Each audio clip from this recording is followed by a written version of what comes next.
millions call him.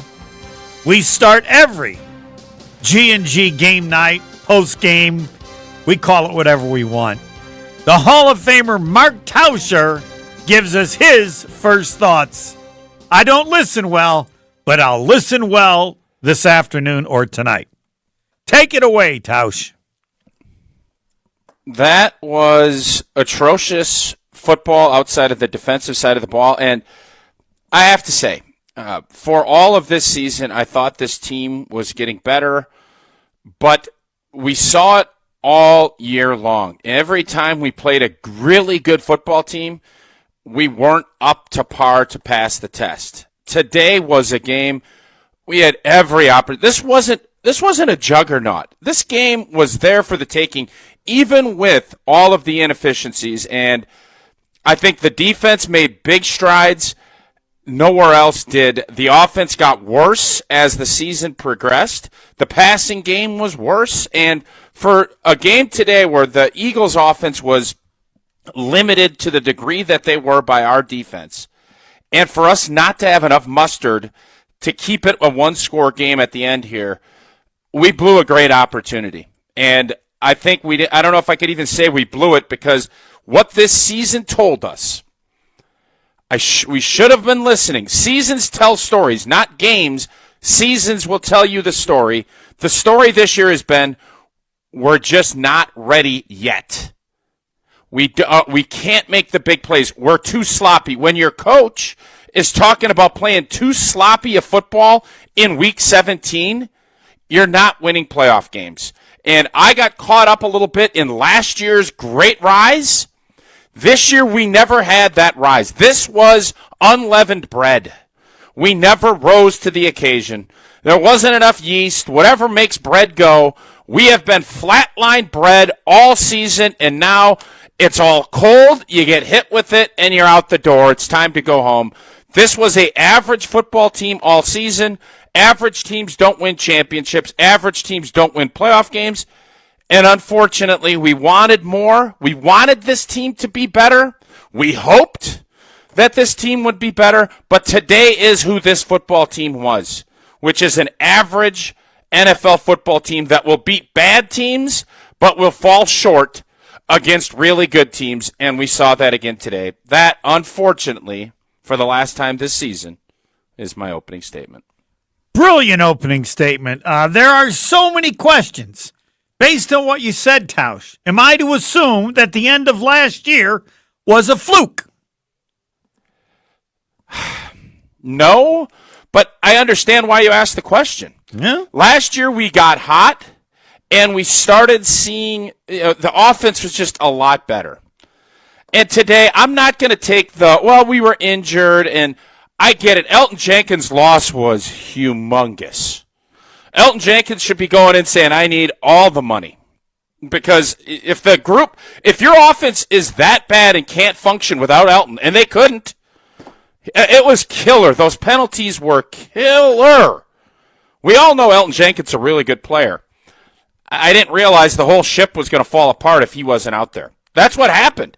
And for the wide receivers and everything else, I think we have to reevaluate, and I am guessing for all of us that thought, oh, it's cute to have this great ensemble cast. It's great that we have all these variables and all this stuff. I don't know if anyone emerged, and we saw the fruits of what that bear tonight. No, we were wrong. And I said that. We're yes. wrong. You need a number one. Nobody is a number one. You do. And there's going to be plenty of time to talk about that in the offseason. Yeah, it's true. I want Davante Adams back. I think that's the move. You bring him back. That's what I'm hoping for. We'll see if that shakes itself out, because I do think there's talent here. I think when Jaden Reed and Watson and Dobbs, everybody's healthy. But let's not kid ourselves. Jordan Love wasn't very good at the end of the season. He got back to trying. When he was forced to be big boy tonight, it didn't go well. And when he had opportunities, we just couldn't quite make it happen. So I understand it. I'm sure Packer fans are going to call in tonight. They're going to be incredibly disappointed. I get it. This season, you're judged. I think if you just told us in the beginning of the year we'd be 11-6, I think everybody would be like, okay. But there's always the getting better. That's been Matt LaFleur and the Green Bay Packers with the youth movement. Defensively, I can say yes, this group got better. I can't say that about any other phase of our football team.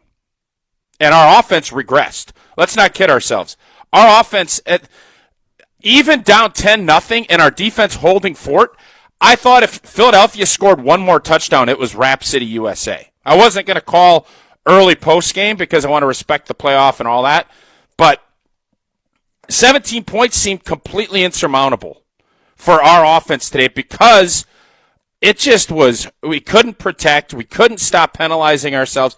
It was what happened against good teams all year showed its ugly head, and the idea of just being able to flip a switch or turn something on, it doesn't work that way, especially with a young football team, and we got what we deserved. We are a bottom-end playoff team as we sit here right now, and it's a season where I think we had all kinds of opportunities.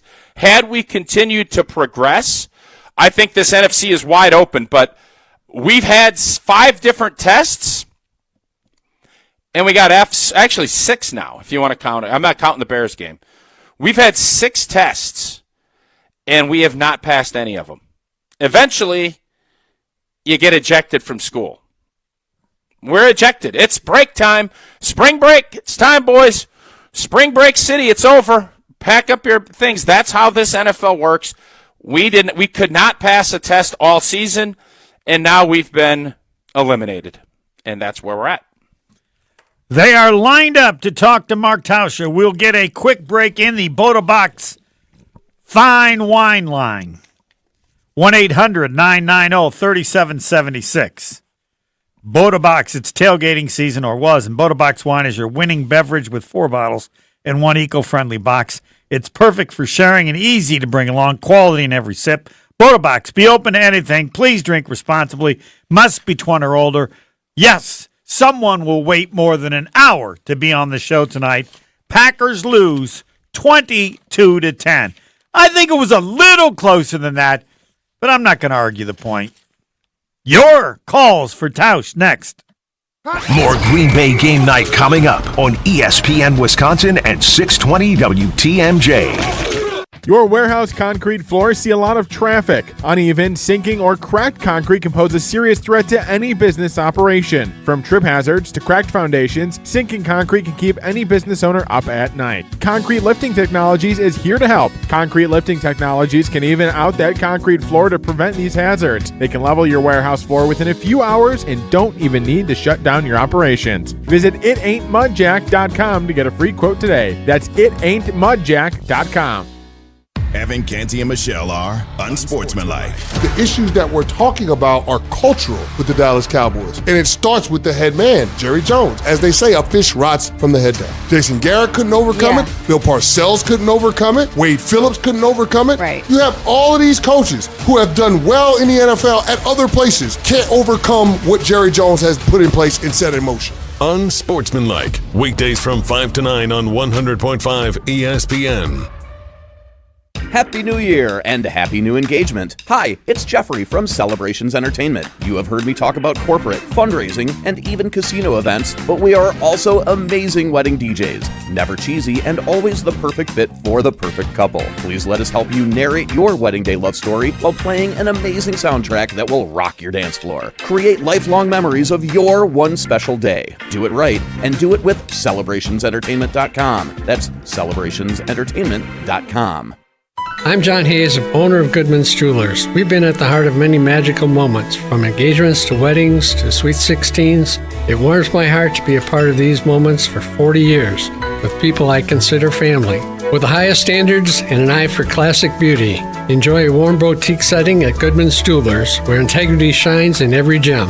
At 220 State Street, Goodman's Jewelers, the Diamond Store, Madison, since 1933.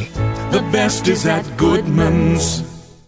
Come see what the buzz is all about at Madison Axe, Madison's state-of-the-art entertainment spot. Enjoy 8 lanes of axe throwing, craft beer, interactive games, plus digital target projection and scoring. For even more fun, check out their indoor backyard with 2,000 square feet of shuffleboard, cornhole, yard games, bar table games, and more. Perfect for date night, groups, corporate meetings, or private events. Madison Axe is your destination for all things fun. Throw it, nail it, celebrate. Go to MadisonAxe.com or head to their location on Stoughton Road today. Ho-Chunk Gaming Madison wants you to start the year behind the wheel of a brand new ride in our Road to the Motherlode giveaway.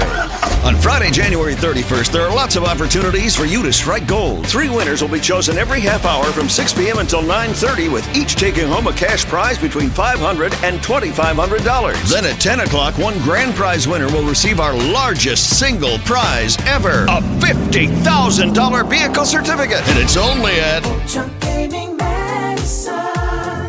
Gold medalist and ESPN Madison foodie Matt Hamilton here to tell you about Metcalf's Market. As a proud Wisconsinite, you know I support local, and it doesn't get more local than 4th-generation family-operated Metcalf's Market. Renowned for offering an extensive selection of local and premium quality foods, it's the best place to shop for me and my family. Where family tradition meets commitment to quality, sustainability, and supporting local communities, head to one of their locations today in Hilldale, near Westtown Mall, or Wauwatosa. Metcalf's Market. Bring local home. LabCorp Clinical Trials is changing to a new name, Fortrea. While the name may be different, Fortrea combines decades of great experience and professionalism with new opportunities for clinical trial participation. It's more than a mission and more than a new name. Fortrea is dedicated to moving healthcare forward. To learn more about the future of healthcare and upcoming clinical trials, visit us at FortreaClinicalTrials.com. That's FORTREA clinicaltrials.com. This is Monte Ball. Monte steps to the right, dashes, reaches, touchdown. You listen to 100.5 ESPN WTLX Monona, Madison. 990-3776. Gets decked up before the third. I think the ball came out there. Who's going to come out of it? Eagles say they have it. What a start to this. They uncover the pile. A fight for that ball. Wow. Eagles recover. I don't know if you need to hear anything from the game. You know what you need to do? In order to get over the Packer season, you need to go to Ireland with me in August. Go to ESPNMilwaukeeTravel.com. That'll change your life. Tausch is ready to go. Shugs, or sugar-free, however you want to call him. You're on with Packer Hall of Famer Mark Tauscher. Let her fly. Yeah, let's start. Let's just start here in that soundbite that just occurred. Okay, and if anybody was watching the Tom Brady announcing, nowhere was it told that there was a helmet to helmet.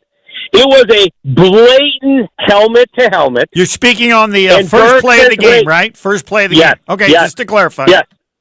Yes. And Burke's head was down the whole way. He did not decide to look at the player and go into the right or left of Nixon. Now, I understand Nixon's head went down, too, okay?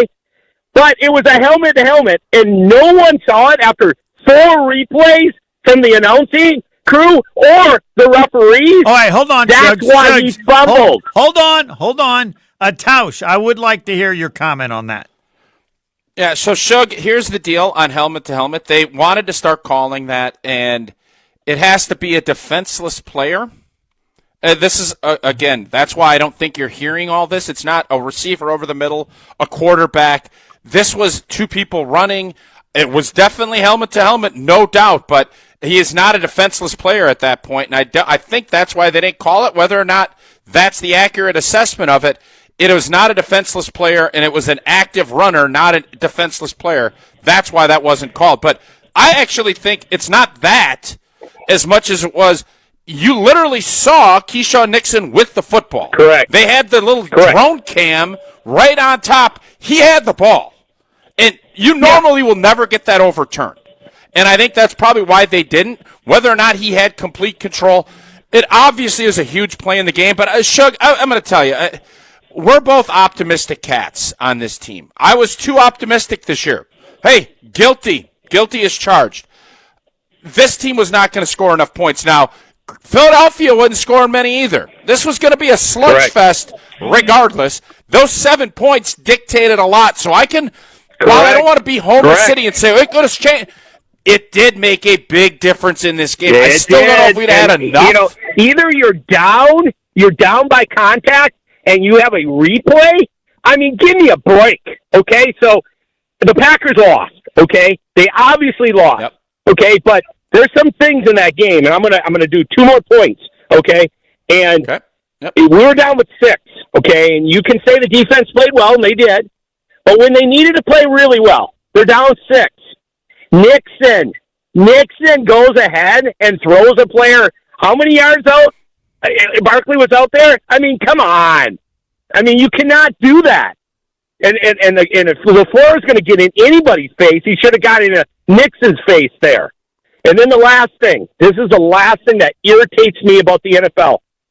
Nowhere else can you hit somebody in the helmet with your hand or anywhere other than the offense can do a stiff arm. And I'm telling you. Yep, I agree with you. That's got to go. You are Agree. Yeah, you're defensive. The only way you're getting that player down is if you have another player, a defensive player, on that player to help him out. That needs to be outlawed. No one needs to do that. That's just garbage. So, duly noted. Duly noted. And what's the last comment you want, Shug? How do you feel about next season, all we have to do now, we got the draft in Green Bay. I'm in Green Bay. I'm going to chill out now. I can't wait till the draft. We need to get some better players. You feel in here. positive about next year? Yeah. I do because we have our franchise quarterback, and we have a good defense. He's the same level of franchise quarterback as you did at the end of last season? Well, I mean, he was just asking. There's a lot of stuff that went on this year. All right, and so I'll take that as a yes, kind of. Thanks, Shugs. Only because we have a million people. Homer, you just pointed out a poll question. Do you feel better about Jordan Love being a franchise quarterback after this postseason or last postseason? No one's going to pick Nobody's this season. Nobody's going to say this postseason. Yeah. No, this whole season. I'm curious to find out. I am curious to find out. Because Jordan Love is our franchise quarterback. Period. Thin. How long? He has to play better than what we saw this year. How long is he the franchise quarterback? I don't know what the numbers are. How long are they? When can they get out? I'm not suggesting they do it. Oh, we're not there. I'm not saying we are. I just want to know the number. What? We're not doing that yet. What do you mean you're not doing that? I can't ask the question. I'm not asking them to get rid of him. Whatever you want. I just wanted the facts. We know so, this. Homer, go ahead. His cap hit is still pretty small next year. Yeah. And then it goes Balloon City. Okay. It goes Balloon City. All right. You're the one who brought up if you feel as good about him now as at the end of last year. Hell no. Yeah, I don't think anyone can. No. How can you? Other than if you believe it was all determined by injuries. That he just wasn't the same because he was hurt. That's a possible explanation. So there's a couple of questions I have. Yes. All week I wanted to see Jordan Love under center. We talked the last 2 games about how we haven't schemed guys open. No Christian Watson. Why would we not go under center, hard play action early in downs? It was run, 3rd and 7, all first half. No creativity. Jordan Love must not have been healthy, or we just don't believe that running the ball from under center in play action passing makes any sense. Can someone answer me that question? I can answer you that question. That's not part of the offensive idea, scheme, belief of LaFleur. Just not. That's not part of his. Well, that's just not. Whoa. That's just patently not true. That is. Now, if you want to say with Josh Jacobs as his tailback, it's not. Okay. Then we can have a conversation. That's what I'll say. Yeah. Matt LaFleur's base of his offense is doing that. We didn't do it. Well, no. And today needed to be. Hold on. If you have a base, it doesn't matter who your people are. Yes, it does. You play them. No. That's Let me her tell you something. base. If I got Homer, if I got Barry Sanders or a elite running back in my backfield, I'm going to play to his strengths. Fine, but if it doesn't help my base, I shouldn't want to bring him in. If the offense gets worse with Barry Sanders, we don't know if he did. Hey, we don't know if Matt LaFleur did. Obviously, everybody loves Josh Jacobs, and he's a dog. Correct. But our play-action pass game stunk the last month of the season. That is Matt LaFleur, Kyle Shanahan, and Sean McVay's baby. That's why this offense is really good. So explain it. I can't. That's why I just asked the question. I can explain it, Homer, in this. Yes. And when Bulaga joined me Wednesday, they love duo blocks. That's not the hard outside zone. That is the kind of the starting point for that hard play action pass. But the fact that we just let Philadelphia dictate what we were doing, they stemmed down into 5-down line a ton. They weren't letting Josh Jacobs beat us, and we had no answers for anything. Our passing game stunk. I have the same question I had before, and that is, if a runner as great as Josh Jacobs doesn't fit exactly what LaFleur likes to do, and the past guy, Aaron Jones, did, then you go tell Goody, I don't want him because it's not going to work given the way I run my offense, even as good a running back as he might be. Is that a legitimate theory or question? Because we lived it, right? The better Jacobs got, the worse the offense got, correct? Or not? I wouldn't go that far. Okay. I think you have to find a happy medium. Our run game was much better than it was last year. All right. Josh Jacobs was healthier and was more consistent, but our play-action pass game, really the last 6 weeks of the season, when you're supposed to be getting better and better, got worse. And that's when Jacobs and was the really NFL, good. You can stop running games, or at least you can slow them down. But if you have a good play-action pass game, I think there's something.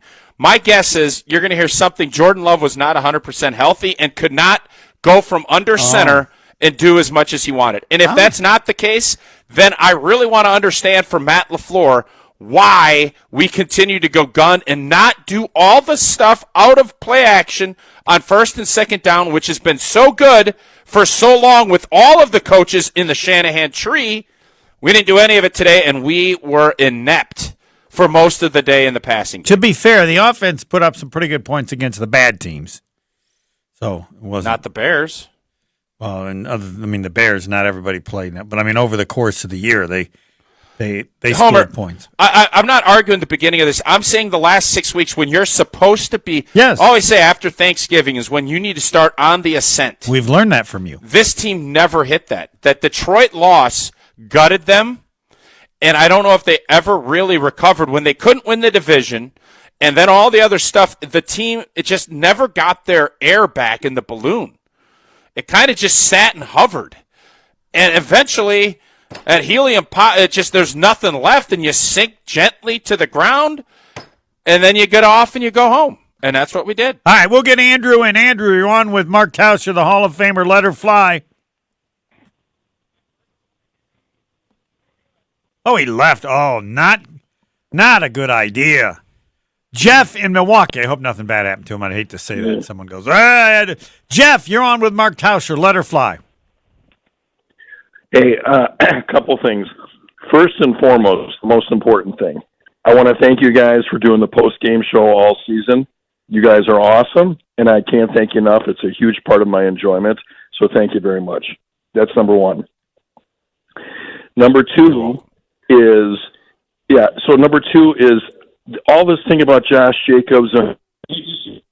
The last 6 games of the year last year, Aaron Jones averaged about 115 yards a game on the ground, and their passing game, guys were wide open. I don't know what the problem is with the passing game. Yeah. Nobody really knows, but it's not because we have a good running back, because we had a good running back the last 5 or 6 games of last year.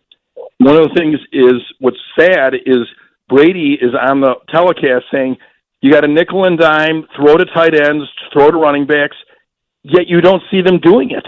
So I'm going to lay this at the feet of LaFleur. Whatever he's scheming, isn't working. So anyways, that's it, guys.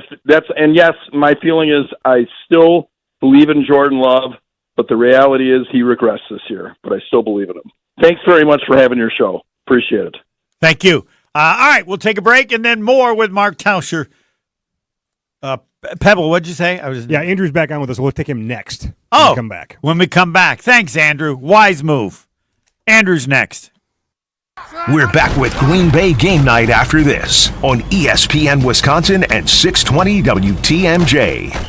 This message is sponsored by WisCaregiver.com. People across Wisconsin are enjoying the rewards, stability, and flexibility of a career in healthcare. Why not you? WisCaregiver.com gets you started. Choose between two great options. Become a CDCP, Certified Direct Care Professional, or a CNA, Certified Nurse Aide. Training is free, plus earn a $500 bonus. It's easy to start your new career.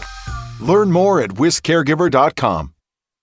Now's the time to plan your total experience getaway to the Island Resort and Casino. With over 450 hotel rooms and a luxurious spa, relax in style before diving into non-stop casino action. Watch your favorite teams on the big screens and enjoy great food and drinks at T. McSee Sports Bar, or savor top-tier dining at Horizon Steakhouse. Then amp up your night with live music and comedy. Head where the big game, big wins, and big fun come together. The Island Resort and Casino. Hi, this is Lee, inviting you to Ruth's Chris Steakhouse in Middleton. We got a great happy hour every day of the week from 4 o'clock to 7, and our patio during the summer is open too. If you're getting married, special occasion, a birthday, anniversary, or even a business meeting, we've got all the accommodations right here at Ruth's Chris Steakhouse. You work hard and sometimes you're not sure what you want to do, where you want to spend your money. I want to encourage you to come into Ruth's Chris Steakhouse and say hello. It'd be a pleasure to meet you. Listen to Wilde and Tausch, presented by Pella Windows and Doors of Wisconsin on 100.5 ESPN. Matt LaFleur, I would really love to see him level out and be more even-keeled. Every time the camera pans over, it looks like somebody stole his dog. I don't know what else to tell you. Wilde and Tausch, weekdays 9 to noon on 100.5 ESPN. Also brought to you by Grassland Dairy, Hallman Lindsay Paints, Coors Light, Made to Chill, and American Family Insurance. Hi, Drew and Jonathan Scott here, reminding you that a lot of life's firsts are better with help from American Family Insurance. Like your first home expansion, or your first big lightning strike. There's a first for everything. Get the right home policy at the right price with the right help from American Family's agents. Life's better when you're under American Family's roof. Insure carefully, dream fearlessly. Get a quote and find an agent at amfam.com. Products not available in every state. American Family Mutual Insurance Company SI and its operating company 6000 American Parkway, Madison, Wisconsin. When you're having computer problems, you need a company you trust to get things working again, quickly and affordably. Madison Computer Works has been doing that for business and residential customers for decades. Our computer care plans take away the hassle of being without your computer or needing to bring it in for repair. Starting at only $10 a month, our local and friendly techs provide remote help and can fix most problems in just minutes. Call 608-231-8000 and sign up today. Madison Computer Works, computers that work for you. You're probably being overwhelmed with information about semaglutide, the game-changing FDA-approved weight loss treatment. Jim Rutledge here. I was like you. I didn't know what it was until I saw Dr. Nessa Rodriguez at Carbon World Health. He can walk you through the benefits. He can tell you if it's right for you, and then you could come up with a plan to change your life with a workout plan and semaglutide. With that plan, I dropped from 20% body fat to 10% body fat, and I dropped over 20 pounds of fat and kept my muscle. You can do the same thing. Go see Dr. Nessa Rodriguez at Carbon World Health. Since 1956, Hallman Lindsay Paints has been making paint in Wisconsin for Wisconsin. Because of their commitment to making great paint for Wisconsinites, Hallman Lindsay has grown over the years to 26 locations in this great state. Headquarters in Sun Prairie with a state-of-the-art facility, Hallman Lindsay has the paint you need to make your job better. From do-it-yourself to professional, Hallman Lindsay has paint for everyone. Visit one of their local locations today in Madison, Sun Prairie, Middleton, and Janesville. You're listening to Green Bay Game Night on ESPN Wisconsin and 620 WTMJ. We got dogs. It's time for the Sit Mean Sit. Yeah, we got dogs, Jimmy. Dog of the game. John Money Alexander. Christian Watson. Quinn Walker. He's a dog. Kenny Clark. Jordan Love. Presented by Sit Mean Sit Dog Training in Waukesha and Milwaukee. Visit sitmeansit.com.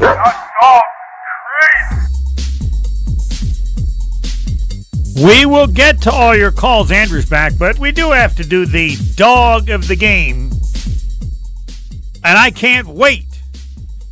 I'm not sure there was any low-hanging fruit. But I will defer to Mark Tauscher for the dog of the game. Yeah, I'm sure there's some defensive guys that showed up, but Josh Jacobs with that one run. This team was hanging on for dear life and was ready to it looked as if this thing was deuces and we could start the post game probably middle of the fourth quarter. And go to can the play, go back to Josh Jacobs, and he refused to be tackled. He looked like one of those 200-pound kids in fifth grade Pee Wee football, where it's like you got a bunch of kids scrapping at him and pulling on T-shirts and trying to drag him down, and he's just like, no, and getting it all the way down and then shoving it in to score. He is by far, and what a great season he had. He is my woof dog of the game. Excellent choice. I will pick Xavier McKinney only because I continue to see him demand and play with an energy and a quality that I think will only make the defense even better next year, as he has an even bigger role in. Yeah. Not. Can I add? I want to add one too. Okay. Tucker Kraft, 17-yard quarterback sneak.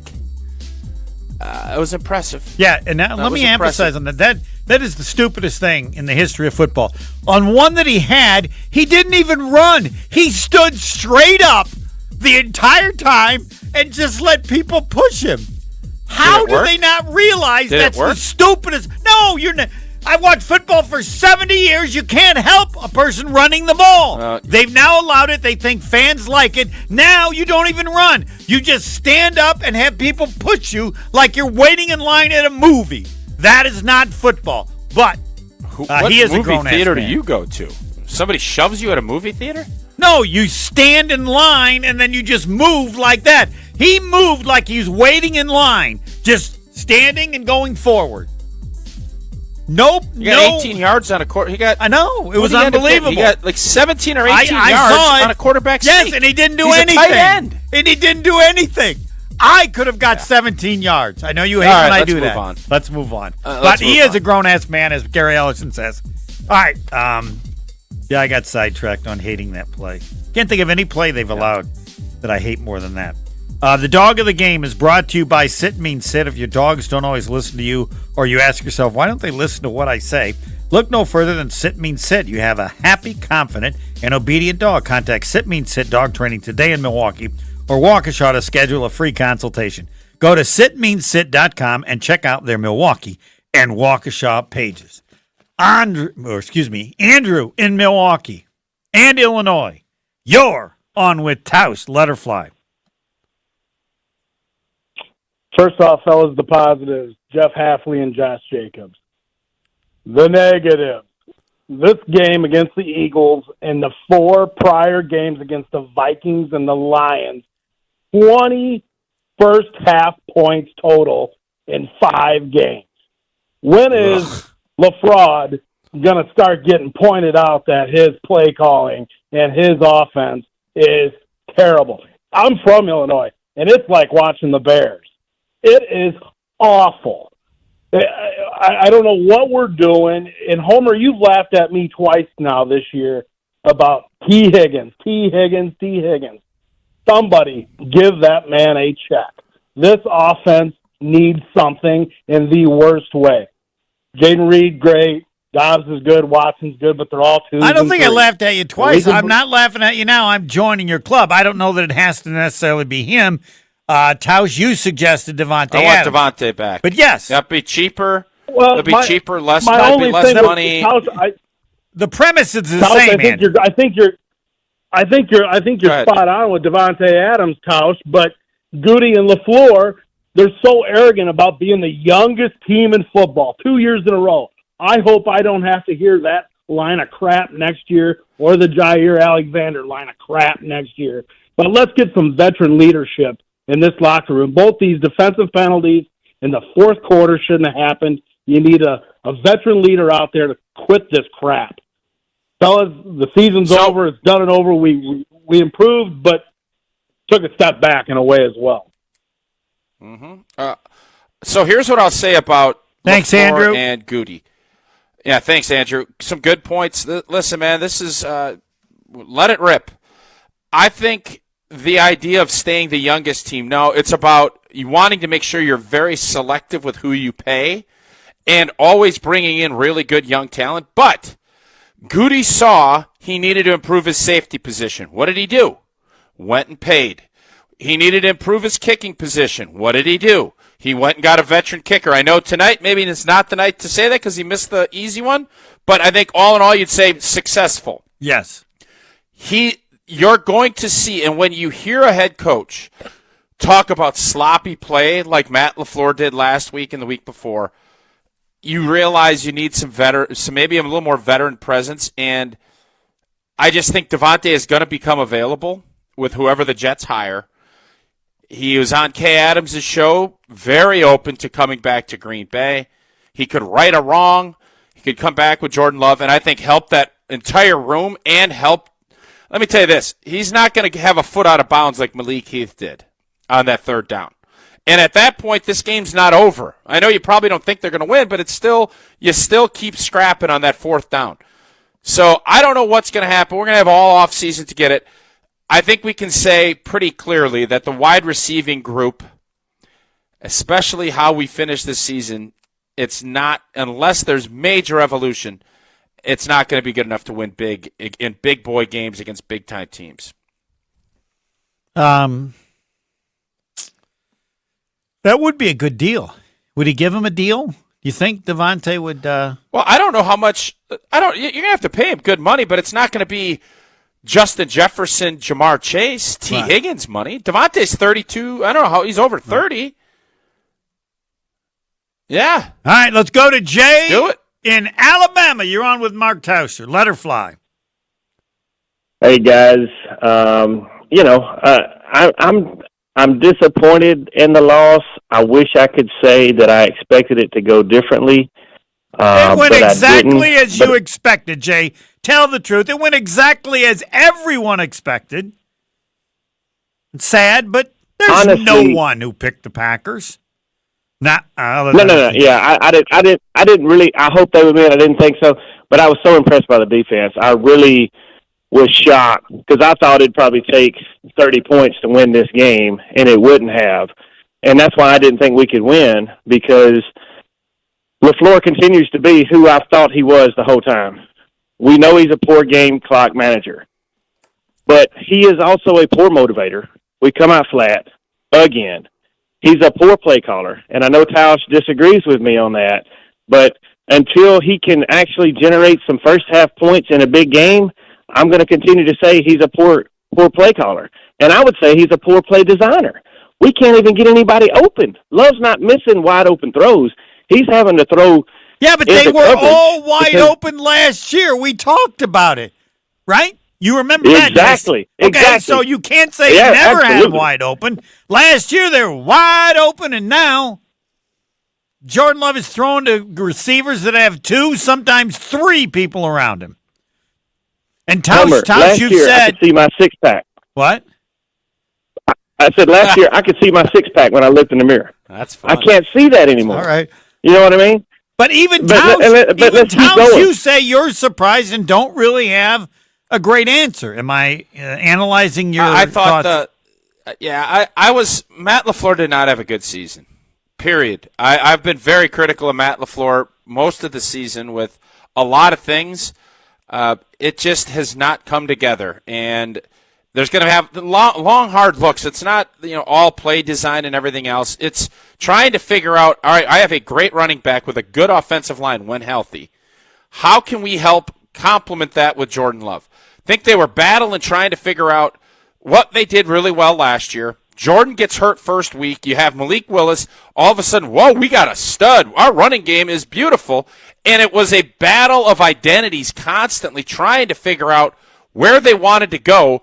And what they did was the pass game completely regressed from where it was, period. The run game got better, but at what cost?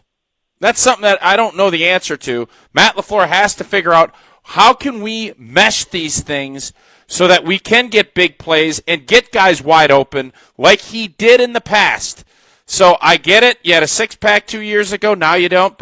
I get all that. I understand how it goes. This was a tough season for Matt LaFleur. He did not have his best. Thanks, Jay. Anything else you want to add? Go ahead. Can I just finish? I would love to get Tausch's opinion on this one last deal. Sure. I know I heard back during training camp, it was said by Demacia, I think, that they think Zach Tom could be a Hall of Fame center. It looked to me like Zach has started to struggle out there on the edge. What do you think about that, Tausch? You agree with that or no? He did have a couple of tough plays. Listen, man, you play it on the edge against good players, stuff happens on the road, and I'm not making excuses. I am one of the least concerned about all the players on this football team is Zach Tom. What you need to be concerned about, is that they don't have a backup player. Didn't you used to always have a guy from the guy you could count on to come in? Remember, Jordan Morgan is their backup. He's out for the season. Remember that. So to say, well, you don't, he's been injured, fair. You didn't have someone that could elevate to step in, and you got exposed tonight at left guard, period. Right. But I'm going to promise you this, and I know Zach Tom got beat a couple times tonight, and it's always easy. I understand it. Zach Tom is going to be paid handsomely by the Green Bay Packers, and they're going to be excited to do it. Zach Tom's going to be a staple out there at right tackle for a long time to come. Best believe that. Thanks, Jay. More callers. Oh, baby, they can't wait to talk with Tausch. Next. Stay right here. Green Bay Game Night will be right back on ESPN Wisconsin at 620 WTMJ. Tito's Handmade Vodka is America's favorite vodka for a reason. From the first legal distillery in Texas, Tito's is 6 times distilled till it's just right. And naturally gluten-free, making it a high-quality spirit that mixes with just about anything. From the smoothest martinis to the best Bloody Marys. Beyond the bottle, Tito's has gained a reputation for giving back, teaming up with nonprofits around the world to serve its communities and do good for dogs. Make your next cocktail with Tito's and learn more at Tito'sVodka.com. 40% alcohol by volume, namely 80 proof, crafted to be savored responsibly. They say punters are people too, especially on KBN. Power rank the three of us. Who would you protect most the least? No, you gotta do it. We are matched up against clones of ourselves. Yeah, obviously, stroke person is pretty weak, so all the blows ain't gonna be too hard. 3, I'll go with Kyle. God dang it! Right, gonna let me get beat up? Gonna let me get beat up right now? I'm a lover, not a fighter. Kyle, Brust, and Nortman. Presented by Bud Light, the official beer of the NFL. Weekdays from 2 to 4 on ESPN Madison. Your warehouse concrete floors see a lot of traffic. Uneven, sinking, or cracked concrete can pose a serious threat to any business operation. From trip hazards to cracked foundations, sinking concrete can keep any business owner up at night. Concrete Lifting Technologies is here to help. Concrete Lifting Technologies can even out that concrete floor to prevent these hazards. They can level your warehouse floor within a few hours and don't even need to shut down your operations. Visit itaintmudjack.com to get a free quote today. That's itaintmudjack.com. Hello, I'm John Hayes, the owner of Goodman's Jewelers. It's been my pleasure to serve this community from this incredible store for over 4 decades. We stand upon high standards and classic traditions, pillars like honesty and integrity. Stop into Goodman's Jewelers, the longest-standing full-service jewelry store in the heart of Madison at 220 State Street. Goodman's Jewelers, the diamond store of Madison since 1933. The best is at Goodman's.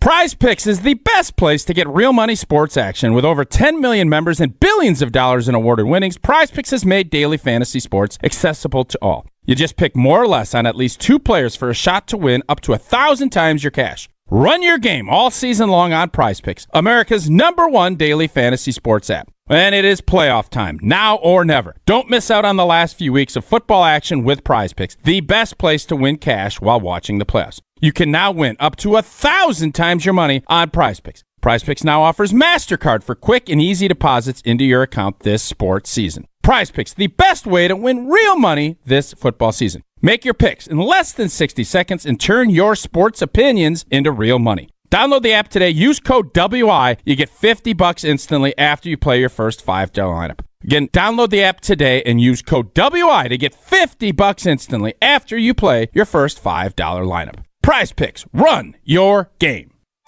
LabCorp Clinical Trials is changing to a new name, Fortrea. While the name may be different, Fortrea combines decades of great experience and professionalism with new opportunities for clinical trial participation. It's more than a mission and more than a new name. Fortrea is dedicated to moving healthcare forward. To learn more about the future of healthcare and upcoming clinical trials, visit us at FortreaClinicalTrials.com. That's FORTREA clinicaltrials.com. Come see what the buzz is all about at Madison Axe, Madison's state-of-the-art entertainment spot. Enjoy 8 lanes of axe throwing, craft beer, interactive games, plus digital target projection and scoring. For even more fun, check out their indoor backyard with 2,000 square feet of shuffleboard, cornhole, yard games, bar table games, and more. Perfect for date night, groups, corporate meetings, or private events. Madison Axe is your destination for all things fun. Throw it, nail it, celebrate. Go to MadisonAxe.com or head to their location on Stoughton Road today.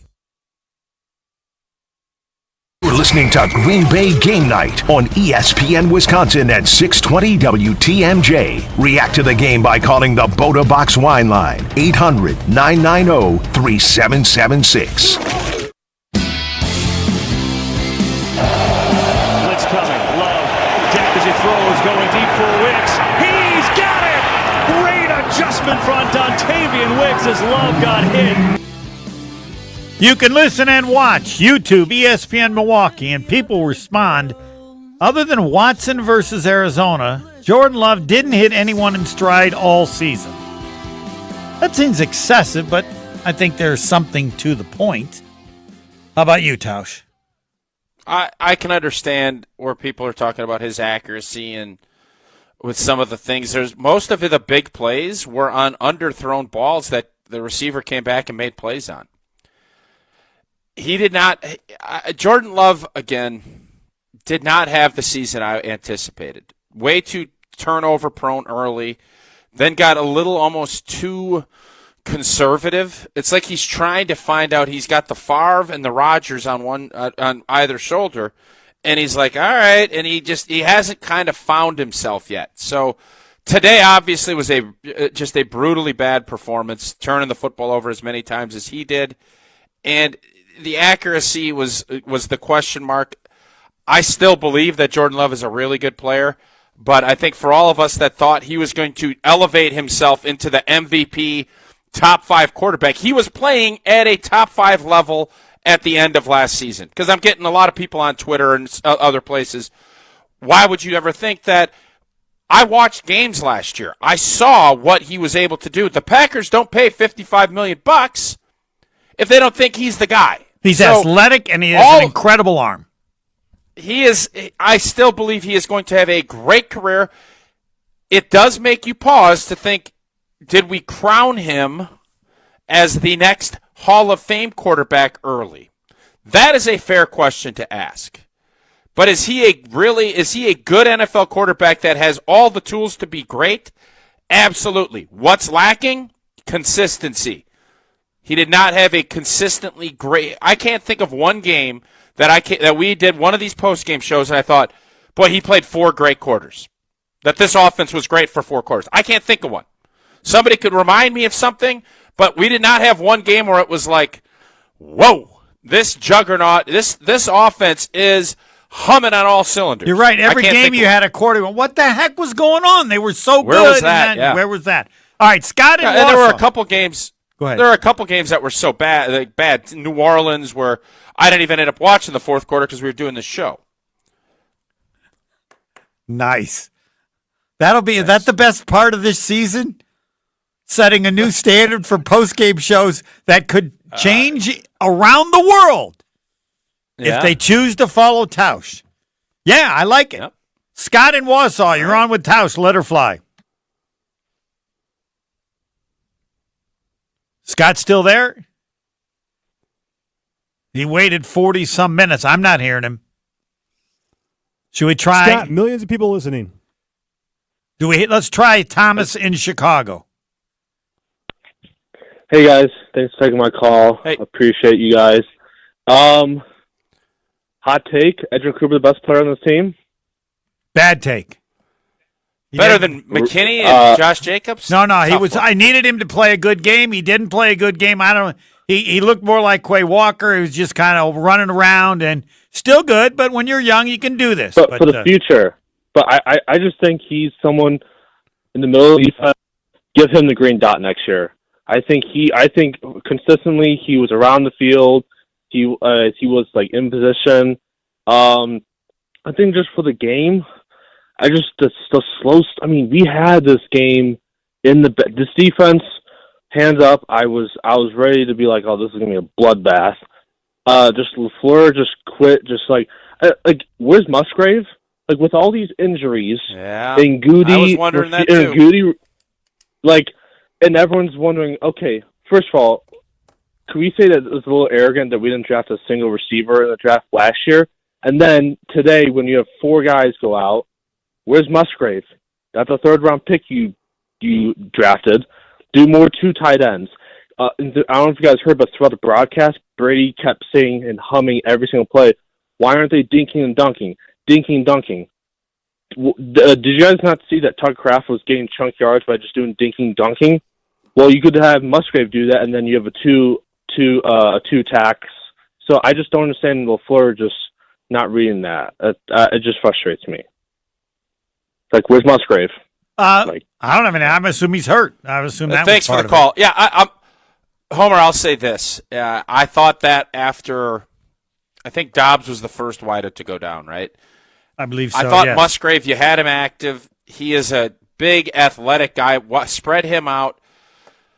But they just couldn't quite figure it out. And, I think you have to always listen to what people tell you, and you also have to see what you're watching. And the fact that this team played as bad as they did against Chicago and against Minnesota for 3 quarters, the passing game had a lot of issues. And we're not used to seeing that at this time of the year. That typically is where we get better and better. And I think maybe I and some others maybe looked at, the run game will cover some of that up. Well, doesn't do that in the playoffs. And when you lose a couple of guys, Jaden Reed, Dobbs, then it just turns into a complete mess. And when Elton Jenkins gets hurt and the O-line's not as stable, it really makes it difficult to do anything on offense. So that's kind of the result of what you saw tonight, and it was not pretty. All right, they are still lined up. Who's been waiting the longest? Nobody's up. Nobody's said an hour yet. I mean, then that's when we know we've made it. Sean in Sun Prairie, you're on with Tausch. What? We haven't been on the air an hour yet. I can see people lining up, getting online 20 minutes before the show starts. And you are the one who said you never know when the post game's going to start, correct? You have created that new standard in America and across the world. Okay. Yes. Sean, take it away. Let her fly. You could have started the post game at around the 3rd quarter. Matt LaFleur. Excuse me, sir. Here's my with hot take. 14:56 left, the Green Bay Packers were down 6 points. All right? Yep. Yeah, but go ahead. Yep. Okay. Let me start over. The Packers need to lock up Jeff Hafley as a head coach right now. He is going to be on the market and gone. And that defense tonight was electric. It was awesome. It held a great team to very few points with 3 turnovers given to them by the offense. Matt LaFleur is a poor play caller. If you look back the past 4 years, without the 7th seed, he doesn't make the playoffs twice, and the conversation is different today. If we miss the playoffs 2 years in a row, but because 4 years ago they created a 7th seed, we stumbled into the playoffs. And he hasn't finished strong going back to when Aaron Rodgers' last game against Detroit was. We needed to win that game. He couldn't get them ready for that, and they lost, and Aaron Rodgers leaves Lambeau Field for the last time with a loss. In the last 2 years, he didn't make the playoffs without the 7th seed. Excuse me, he beat Dallas as a 7th seed, the only 7th seed. I don't care. To win. What do you mean you can't? Okay, I might agree with you, but Sean, but you can't pick your spots. You can't No, I'm not. deny. I'm saying they don't make the playoffs if they don't create a 7th seed 4 years ago. That's my point.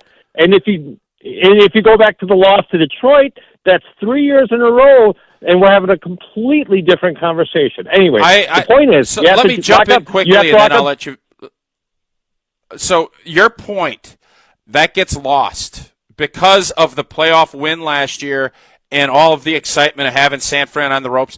The narrative, if Matt LaFleur doesn't make the playoffs for 3 years, he's not coaching the Green Bay Packers.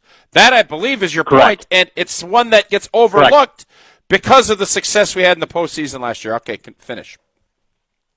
Yeah, no, so that's exactly right, Tasha. That's my point. Without the 7th seed, we are a 9-8 team and an 11-6 team that backed its way up slower than a dump truck with its warning lights or warning siren backing up. They are correct.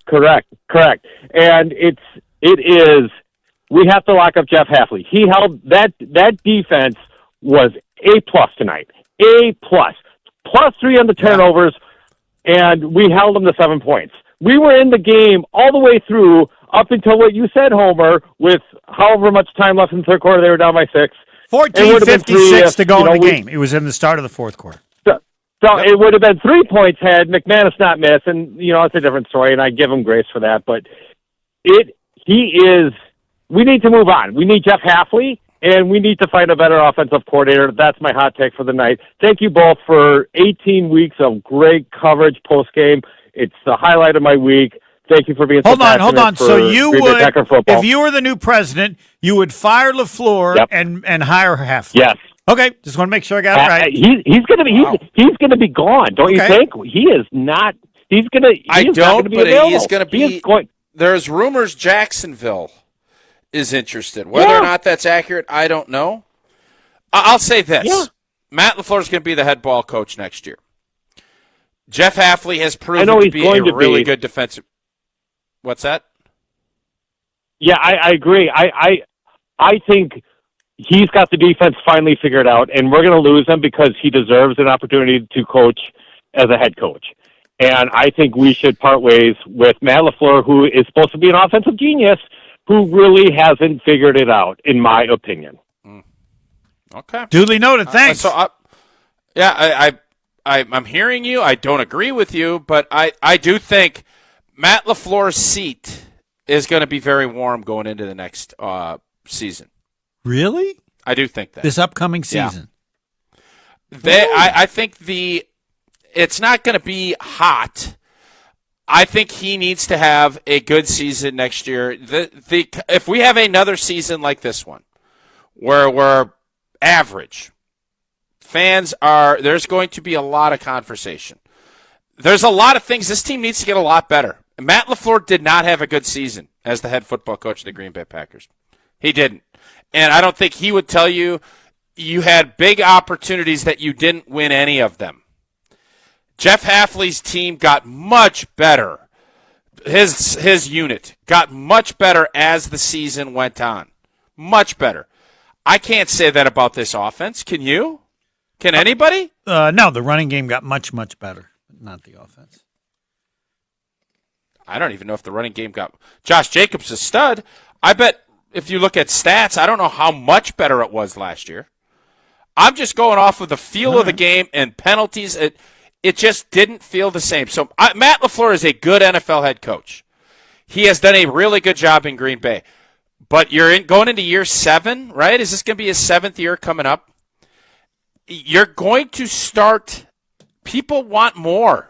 Right. People want more. This is not going to be good enough. Missed playoff 7 seed. That ain't going to fly in Green Bay. We all know that. It's just not. Next year needs to be a lot better than what we saw this year. What? Well, first we got to. Everybody could use the Tito's. Well, you can always use the Tito's, but right now, don't you think, Tausch? Absolutely. Tito's handmade vodka on game day, yes. Tito's handmade vodka on the last game of the season when you get gutted and get knocked out of the postseason. Yeah, pour me in, coach, from a seat in the stands to the best seat on a couch. Root for your favorite team with your favorite team spirit. Tito's anything. I don't care. Morning, Bloody Mary, tough loss, put cranberry, whatever you want. Tito's is your first-round bottle pick. Whose house? Tito's house. Crafted to be savored responsibly. Head to titosvodka.com for all of the recipes and to learn more. And now we're going to have, story. after we take a break, the flush it or flesh it. What a great question. Who is a greater concern for you, Tausch, on the future of the Packers, Matt LaFleur or Jordan Love? Who are you more concerned about in regards to the future of the Packers, LaFleur or Jordan Love? By the way, Matt LaFleur is now 67-33 in 6 seasons, a regular season winning percentage of 67%. And he's been a really good NFL coach. In the playoffs, his record is 3-5. Someone years ago said, "Who's that guy working the NFL Network? The guy who took over the San Francisco 49ers." Mariucci. Fantastic coach. Never got San Francisco far enough. My fear that we, the Packers, have Steve Mariucci II. Unfortunately, it remains accurate for another season. But Tausch on the biggest concern and all the callers next. More Green Bay Game Night coming up on ESPN Wisconsin and 620 WTMJ. Now's the time to plan your total experience getaway to the Island Resort and Casino. With over 450 hotel rooms and a luxurious spa, relax in style before diving into nonstop casino action. Watch your favorite teams on the big screens and enjoy great food and drinks at T. McSee's Sports Bar, or savor top-tier dining at Horizon Steakhouse. Then amp up your night with live music and comedy. Head to where the big game, big wins, and big fun come together. The Island Resort and Casino. Breaking news on ESPN Madison is presented by Metro Ford and Metro Kia of Madison. Find the Metro family of auto dealers online or see them in person on the east side of Madison today. Ordering pizza for game day can be a tough call to make. Do you get a pizza or are you craving some wings? At Pizza Hut, there's only one right answer. Get both. Introducing Pizza Hut's original stuffed crust and wings bundle. Get a large one-topping stuffed crust pizza and 16 boneless wings with 2 sauces for only $19.99. An unbeatable value that can feed the whole crew. Perfect for game days, family nights, or any gathering. Order on the app or online at pizzahut.com today. Pizza Hut. No one out-pizzas the Hut. For official rules and more information about every contest on 100.5 ESPN, visit ESPNWisconsinContests.com. That's ESPNWisconsinContests.com. You're listening to 100.5 ESPN and the ESPN app. Gold medalist and ESPN Madison foodie Matt Hamilton here to tell you about Metcalf's Market. As a proud Wisconsinite, you know I support local, and it doesn't get more local than 4th-generation, family-operated Metcalf's Market. Renowned for offering an extensive selection of local and premium quality foods, it's the best place to shop for me and my family. Where family tradition meets commitment to quality, sustainability, and supporting local communities, head to one of their locations today in Hilldale, near Westtown Mall, or Wauwatosa. Metcalf's Market. Bring local home. Is your computer so slow you can hardly use it? Does it have blue screens, malware, viruses, reboots, hardware crashes? Sound familiar? Computers will have problems, and when they do, you need the computer experts at Madison Computer Works. Every day we help home users and businesses keep their computers and networks running smoothly. For solutions to your computer problems, call the pros at 231-8000, and we'll turn this into this. Madison Computer Works. Computers that work for you. There's a good chance if you watch sports, you're getting served information about hormone optimization. What does that even mean? Dr. Nessa Rodriguez at Carbon World Health can tell you exactly what hormone optimization means. He will take your blood work and let you know if it's right for you. If you're feeling sluggish, not losing weight like you used to, you're not gaining muscle like you used to, or you just don't feel like yourself in most aspects of your life, go see Dr. Nessa Rodriguez at Carbon World Health. In fact, sign up for the 6-week experience so you can see everything that Carbon World Health has to offer, including hormone optimization. Learn more at carbonworldhealth.com. Every event tells a story, from the first impression to the final moments. Have someone guide your guests through every chapter the way you want the story told. Hi, it's Jeffrey from Celebrations Entertainment. With a strong presence, great voices, and an award-winning team, trust us to guide, direct, and inform your guests through all the different chapters of the day. For fun, memorable entertainment for any event, please visit us at celebrationsentertainment.com. That's celebrationsentertainment.com. If you're looking for a special piece of jewelry for any occasion, Condon Jewelers is always there for you. Condon Jewelers has the best selection of jewelry you'll ever find and guaranteed to have the lowest prices in the Madison area. Free shipping is always available. Visit CondonJeweler.com or call 241-3406 and ask for Jim, the owner, who's at the store every day. Shop locally. Condon Jewelers, the jeweler on the east side, the jeweler on your side. This is Derek Engler. You're listening to a Good Karma Brands radio station, 100.5 ESPN WTLX Monona, Madison. This is Green Bay Game Night on ESPN Wisconsin and 620 WTMJ. Flush it. We failed multiple times with bad ideas. I didn't know were bad till I realized they didn't work. Or flesh it. Yeah, that's one idea. Or we can work as a team. Brought to you by Gordon Flesh Company. Business technology managed. Taking the worry out of your office equipment and IT needs. Yes, flush it or flesh it, presented by the Gordon Flesh Company. In fact, excuse me, Tausch, that Pebble liked the question so well they put it up as the Discount Liquor Twitter poll question. Who are you more concerned about when it comes to the future of the Packers? Matt LaFleur or Jordan Love? It is almost exactly 50-50, which is why it is important that you get the final word. Who am I more concerned about as we sit here today? I think it's Matt LaFleur. And I think it's mostly from the perspective of, why are you playing sloppy football? This is the first year I can remember in a long time that this offense, especially the passing game, didn't get markedly better as the season went on. Matt LaFleur has gotten his teams better and better and better every year.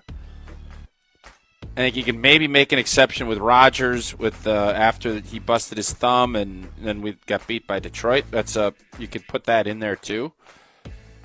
But with the Jordan Love, with how it played out last year, and then the way this team kind of was rolling, I'm not shocked that this game played out the way it did today. I thought we'd struggle on offense because we've struggled on offense the last couple weeks. We never took that step of cleaning things up. I said earlier this season that I didn't love Matt LaFleur's approach on challenges and on some officiating. I hope that as this goes, he has people helping him on time management, on utilizing all those things so that he can just be a more calming influence on that sideline. I want to see him be uber successful. I think he is a really good coach, but it just seemed like this year, for whatever reason, this team didn't make the strides and the improvements that we wanted to, and ultimately, Harry Truman said it back in the 50s, or was it earlier than that? 40s probably. Buck stops with him. And the buck stops this year, and the buck stopped too short.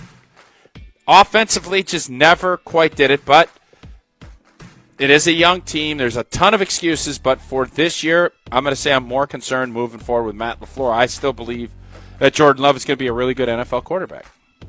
And this will be the last time that you can put in that excellent comment about Gordon Flesh.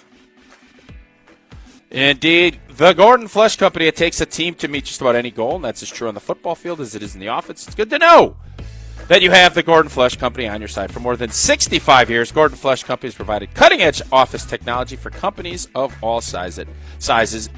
Best business technology managed. Visit gflesh.com to learn more. The official partner of the Green Bay Packers and the Wisconsin Badgers. They're close to an hour. Tanner in New York, you're on with Tausch, Letterfly. And Tanner just hit an hour, actually. Oh, way to go. Hall of Fame. Nicely done, Tanner. Thanks, guys.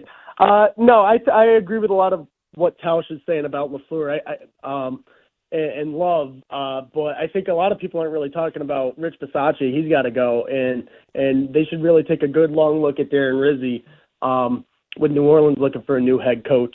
But, I mean, overall, nobody improved this year besides the additions that we brought with McKinney and Malik Willis and Jacobs. I mean, Wicks, Reed, besides Tucker Kraft, I'm having a hard time thinking of guys who really took a step And after what we did last year, ending on such a positive note. Some who did were all rookies. Yeah. I mean, we Edrin Cooper was good on D, and we had Evan Williams, but guys just did not take that step. And we had veterans like Rashawn Gary and Kenny Clark who had down years. It's just guys did not take a step forward in improvement. Good point. I don't know. I want to see if Tausch, you agree? Is that a thought worth exploring? Absolutely. I think every year you're looking at who's your ascending players and who are your guys that you're looking to replace. And I think when you look at the rookies on this football team, there's some guys on the defensive side of the ball. They're going to expect big things from Jordan Morgan coming back. Whether or not that's going to be fair, I don't know. We'll find out. But no doubt in my mind, Edrin Cooper's a dog, and he is going to be a highlighted player. They're going to be looking for corners, edge rush guys. They're going to be looking for a number one wideout. The wideouts, I think you could probably say nobody outside of maybe Dobbs kind of had the season you thought they were going to have. Everybody kind of played down to what we expected. Tucker Kraft is a star. He's going to only get better. I love what he does. I think he is. Can we ascending. assume he's only going to get better based on what we've seen other receivers? I would think he's going to continue to develop. Okay. He's going to be just understand what's being asked of him more. Yeah, I think Tucker Kraft should be a Pro Bowl player next year. He should be. Really? That good? Yeah. Why wouldn't he be? Well, again, I can think of all the receivers that we thought were going to improve this year based on what we saw last year, and as you have stated, none of them did. Well, we didn't know. We thought some would rise to the top, and you'd kind of see separation. That never happened. Tight end, there's separation. Right. Tucker Kraft, there's nobody thinking who's going to be the number one tight end next year. Now that riddle's been solved. Who's going to be the number one wideout? Right. Is it going to be Jaden Reed? I think we've seen enough to know Jaden Reed's going to have to. There's going to have to be some major elevation because what we saw the last 9-10 weeks of this season, that was not what you're looking for from a number one wideout. From any of them. Is it crazy to say? Is it crazy to say that Christian Watson and Romeo Dobbs' careers are kind of in question in Green Bay? I mean, with Watson and the ACL, and obviously Dobbs with the preseason, the early season drama, and then they're both under contract yet.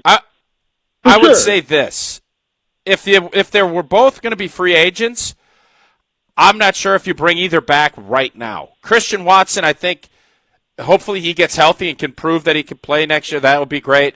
Romeo Dobbs, it will be a monster year to prove if he's going to be a Packer moving forward. There's a lot of question marks about how he operated this season. He is going to have to he is going to really have to elevate, I believe, for Green Bay to give him a next contract. Tanner, thanks for the call. Thanks for waiting. Jason in Tosa, an hour and how long, Pebble? Hour and 3 minutes. He's the record holder so far tonight. Yes, Jason, let her fly with Mark Tauscher. Okay. The most important thing that everyone in the Packer organization should be thinking about every day going forward is that we are going on 15 years since Green Bay last played in a Super Bowl. 15 years. The GM is going into his 8th season, and the head coach is going into his 7th. And we have won a total of 3 playoff games, one each in 2019, 2020, and 2023. I heard Tausch utter his usual praise for Goody earlier, but unless I'm mistaken, it was Goody who made Jair Alexander one of the most overpaid cornerbacks in the NFL, made Rashawn Gary one of the most overpaid edges in the NFL, made Kenny Clark one of the most overpaid defensive tackles, drafted Lucas Van Ness 13th overall, who looks like an absolute bust, and is responsible for a group of pass catchers that is mediocre at best. Here are the undisputed facts from the 2024 season. We finished 3rd in the NFC North, and we were 0-6 in games that mattered. I believe we now have the 3rd best GM and the 3rd best head coach in the NFC North. And finally, Tosh, I'll be listening to you because I always do. But please, please, please stop with the youngest team in the NFL crap. Nobody cares about how old or young the Ravens are, or the Bills, or the Eagles, or the Lions, or the Chiefs. They care that they are competing for Super Bowls. Packer fans are tired of hearing the same excuses as to why Green Bay will not be playing in the Super Bowl for the 14th straight season. Take care.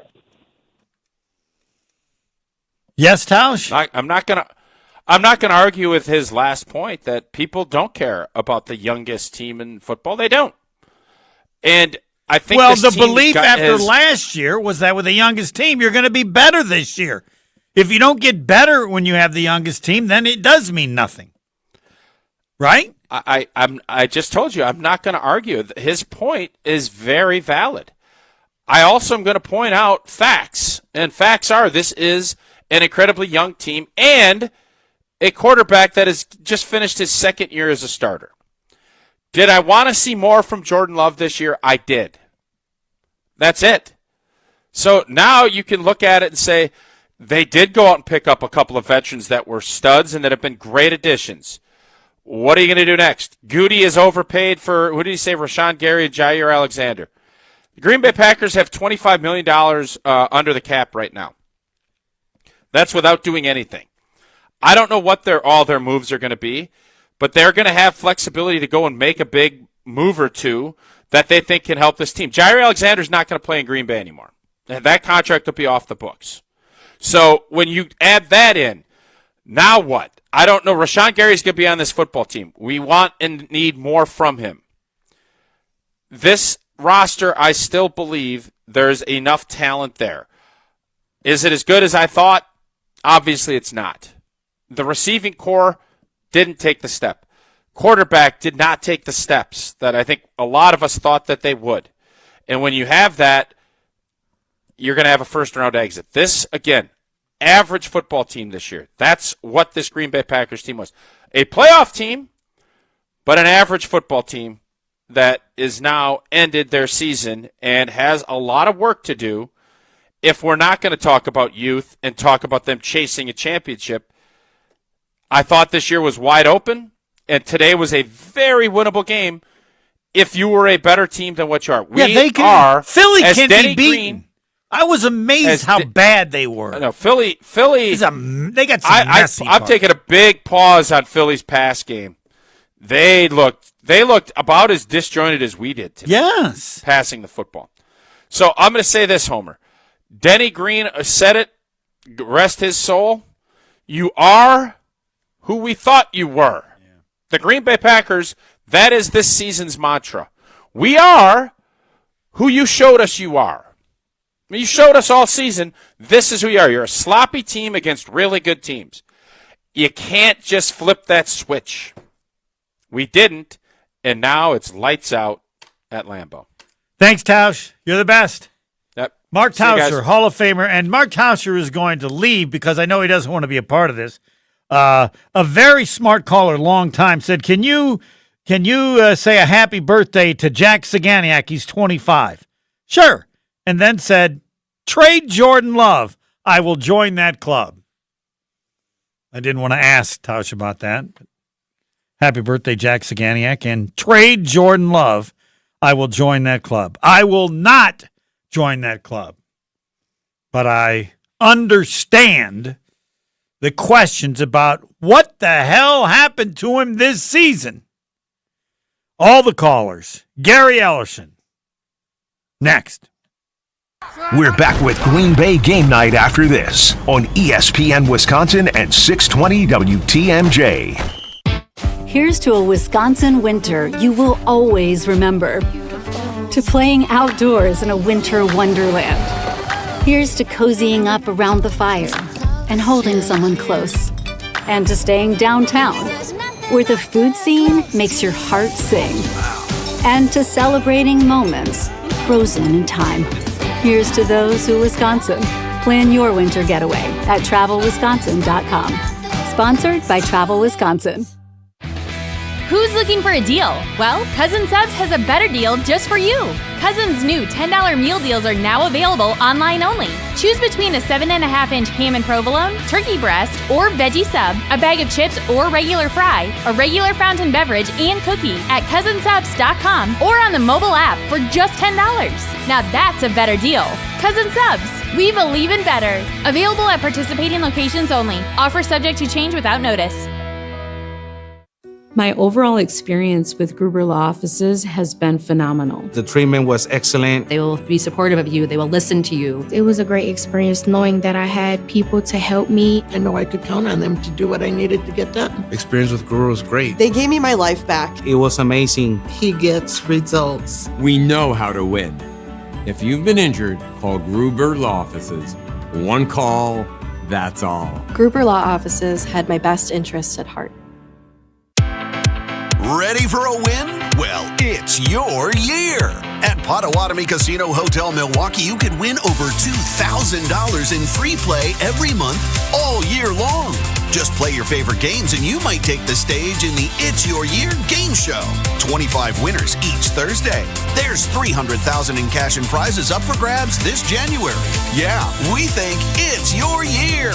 More info at paysbig.com. Must be 21 years old to play. Tito's Handmade Vodka is America's favorite vodka for a reason. From the first legal distillery in Texas, Tito's is 6 times distilled till it's just right. And naturally gluten-free, making it a high-quality spirit that mixes with just about anything. From the smoothest martinis to the best Bloody Marys. Beyond the bottle, Tito's has gained a reputation for giving back, teaming up with nonprofits around the world to serve its communities and do good for dogs. Make your next cocktail with Tito's and learn more at titosvodka.com. 40% alcohol by volume, namely 80 proof, crafted to be savored responsibly. It takes a team to meet just about any goal, and that's as true on the football field as it is in the office. So it's good to know that you have the Gordon Flesch Company on your side. For more than 60 years, GFC has provided cutting-edge office technology for companies of all sizes, and as the nation's largest Canon dealer, GFC delivers the latest office technology, service, and is supported by the most experienced professionals in the industry. That's business technology managed. Visit gflesh.com to learn more. Another MVP has joined the roster at Orthopedic Associates of Wisconsin. Dr. Ryan Stefanchek. Board certified in sports medicine, physical medicine, and rehabilitation, Dr. Stefanchek specializes in non-operative treatment of the spine, chronic pain, all joints, all musculoskeletal problems, and more, emphasizing holistic care first, with a focus on diet, sleep, stress management, and social connections for a patient's well-being. At Orthopedic Associates of Wisconsin, there is a difference. Your warehouse concrete floors see a lot of traffic. Uneven, sinking, or cracked concrete can pose a serious threat to any business operation. From trip hazards to cracked foundations, sinking concrete can keep any business owner up at night. Concrete Lifting Technologies is here to help. Concrete Lifting Technologies can even out that concrete floor to prevent these hazards. They can level your warehouse floor within a few hours and don't even need to shut down your operations. Visit itaintmudjack.com to get a free quote today. That's itaintmudjack.com. Listening to Green Bay Game Night on ESPN Wisconsin at 620 WTMJ.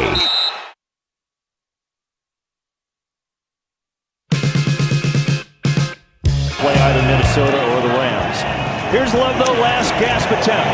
Going deep down the field into double coverage. It's intercepted! Picked off by Quinyon Mitchell, the third pick of the day for Philly. It went exactly as everyone expected, 22-10 Eagles over the Packers. On the Friday show, the Homer Hour with Gary Ellison, he picked the Packers. 4 other callers did. That was it. The 5 people in the world who thought the Packers would win. And unfortunately, it went exactly as expected. Packers lose 22-10.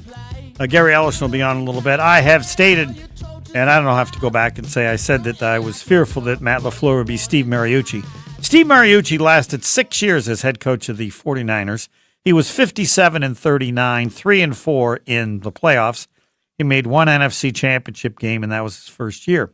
Matt LaFleur, after 6 years, is 67-33, a little bit better, 3-5 in playoff games, and his 2 NFC championship games were his first 2 years. They got rid of Mariucci after those 6 years. It's not being done here, of course, in Green Bay, but It wasn't enough for them to have somebody there 6 years and never even make a Super Bowl and never get to a championship game after his first year. So that was 5 years without it. For LaFleur, it's now 4 years without an NFC championship game and a slightly better record in the regular season. They haven't lasted an hour. Oh, this one's close. John might be an hour. It's 58 minutes. John in Minneapolis, you're on Let Her Fly. Hey, Homer. Yeah, I just think LaFleur Goody's got to say to him, listen, you either going to give up the play calling or you got to hire a game management person next to you, because like when Heath caught that nice out route towards the end of the game, and then there was a penalty, and then the refs just said there's no penalty, and then they placed the ball back at the 20-yard line when it should have been where the ball was caught because he was in bounds and he'd caught the ball. But there's just all these issues. And as far as the receivers, yeah, they were great last year, but they're young. I just want to tell you, Goody's not going to tell him anything because Goody's not his boss. They're equal. Now, that's the way it was under Murphy. When the new president comes in, he may have it differently, but LaFleur doesn't have to listen to anything that Goody says. He's just got to play with the players Goody gave him, but Goody's not his boss. So if Goody said, if I was LaFleur, Goody said that to me, I'd go like, all right, and I'm going to tell you who to draft in the first round. We'll make that a deal. You tell me to get a guy, somebody to do that, and I'll tell you, I'll get you somebody who drafted in the first round. How do you think Goody will take that? Well, but can't. I mean, no. Who hired LaFleur? Goody did. No, he did not. Mark Murphy hired him, and then proceeded when he hired Goody to tell him, while Goody thought otherwise, you're not hiring the head coach.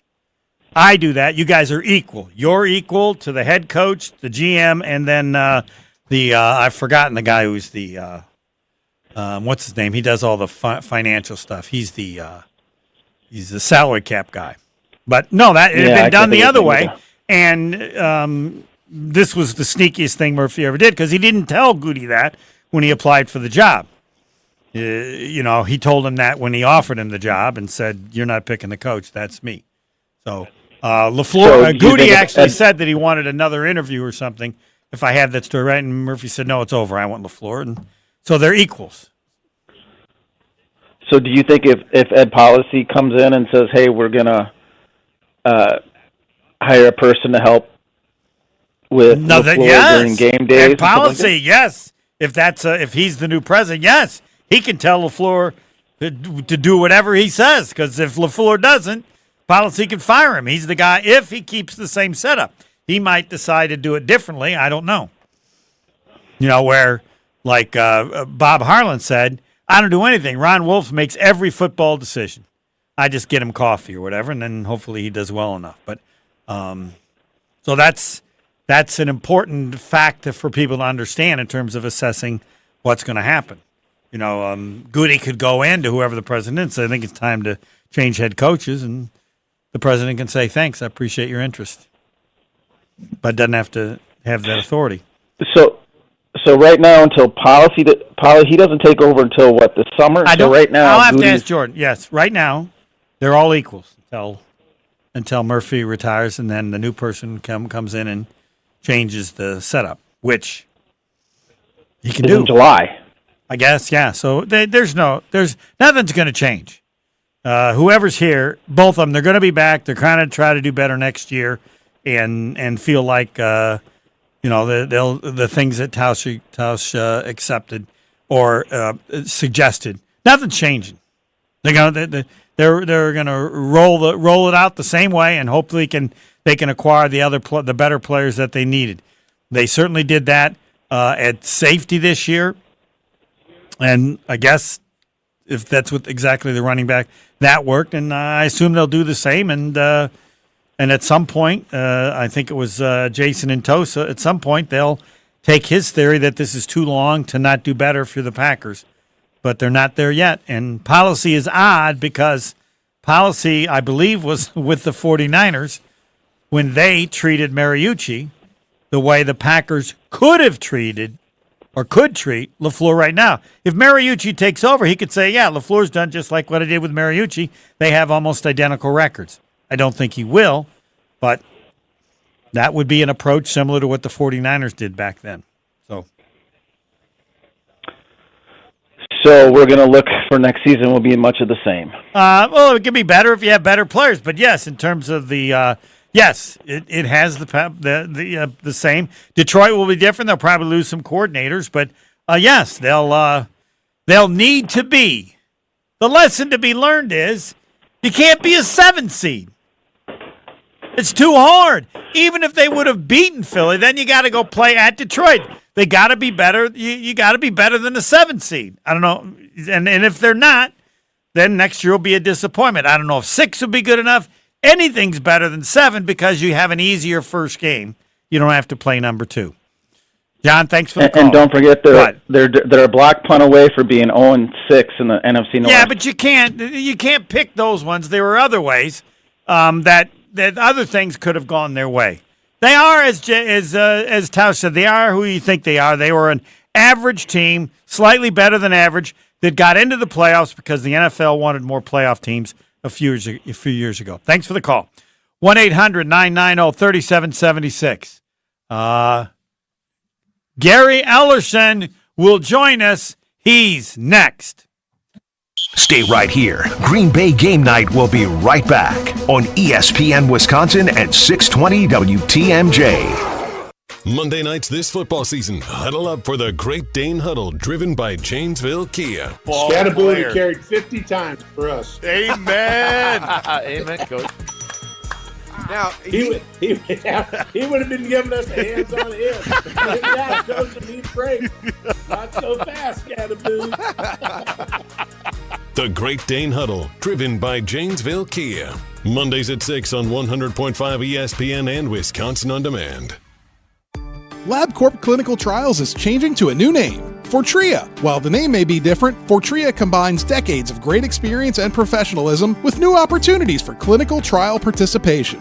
It's more than a mission and more than a new name. Fortrea is dedicated to moving healthcare forward. To learn more about the future of healthcare and upcoming clinical trials, visit us at FortreaClinicalTrials.com. That's FORTREA clinicaltrials.com.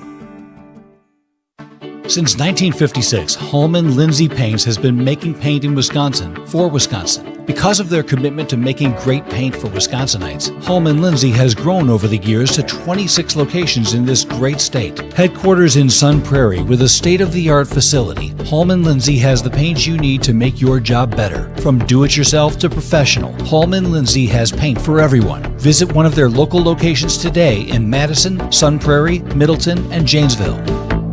Life's busy, and Quick Trip gets it. Whether you're grabbing fresh coffee, a bakery treat, or a quick meal, Quick Trip is your go-to for quality and fast service. From clean restrooms to fresh groceries, easy meal options, and guaranteed fuel, we make your day easier. Plus, enjoy perks like free ATMs, free air for your tires, and sweet rewards with the Quick Rewards program. Everything you need in one stop, and always a friendly, see you next time, Quick Trip, where your day gets easier and better. Condon Jewelers, the jeweler on the east side, the jeweler on your side. When you see Diamond Jim, you can count on him to be on your side. Selection beyond compare with on-site repair, so you can wear your jewelry with pride. Condon Jewelers, the jeweler on the east side, the jeweler on your side. Life's better with American Family Insurance. Because whether it's a family road trip in your dream car or hosting a family reunion in your dream home, we help you feel protected so you can enjoy those dreams with peace of mind. Save up to 23% when you bundle home and auto. American Family Insurance. Get a quote and find an agent at amfam.com. Products not available in every state. Visit amfam.com to learn how discounts may apply to you. American Family Mutual Insurance Company, SI, and its operating company, 6000 American Parkway, Madison, Wisconsin. Prize Picks is the best place to get real money sports action. With over 10 million members and billions of dollars in awarded winnings, Prize Picks has made daily fantasy sports accessible to all. You just pick more or less on at least 2 players for a shot to win up to 1,000 times your cash. Run your game all season long on PrizePicks, America's #1 daily fantasy sports app. And it is playoff time, now or never. Don't miss out on the last few weeks of football action with PrizePicks, the best place to win cash while watching the playoffs. You can now win up to 1,000 times your money on PrizePicks. PrizePicks now offers MasterCard for quick and easy deposits into your account this sports season. PrizePicks, the best way to win real money this football season. Make your picks in less than 60 seconds and turn your sports opinions into real money. Download the app today. Use code WI. You get $50 instantly after you play your first $5 lineup. Again, download the app today and use code WI to get $50 instantly after you play your first $5 lineup. PrizePicks. Run your game. The final whistle. That means the postgame is ready to roll. This is Green Bay Game Night, powered by ESPN Wisconsin. Live from the Gruber Law Office's One Call That's All studios in downtown Milwaukee. Alongside former Badgers and Packers running back Gary Ellerson. Here's the Emmy Award winner, Homer. Yes, Gary Ellerson has joined the program. What a program it is. People are still waiting. 1-800-990-3776. The Boda Box Wine Line. Do want to mention Potawatomi Sportsbook in Milwaukee. Dozens of self-serve kiosks and over 2,000 square foot video wall. Seating for over 200. Full restaurant and bar. VIP deck and more. It's a sports betting paradise. It is a sports viewing paradise as well. Bet above the rest. You got to go there and you'll say, damn, Homer, it's as good as you said it was. All right, Gary Ellerson's opening statements. He's talked to us about this team. Oh, do you have a weird headphone there? They haven't fixed that. All right. I think if you move to the next, I apologize. I should have known that wouldn't have been fixed. I think that one works. You're going to have to change chairs. He can sit in the same chair and still use the same headset. All right, here we go. The headset's better. All right, here we go, home dog. Yeah, so Pebble mentioned that a couple of these headsets, I was visiting another show, and I thought they would handle it, but doesn't matter. All right. Here's where I need to stop right now. Packer fans, you're listening right now. Do we have people on hold? Yeah, we do indeed. Hopefully they're listening. Okay. We ain't firing Matt LaFleur. Stop. Stop it. Stop it. Only one person said that. Okay, good.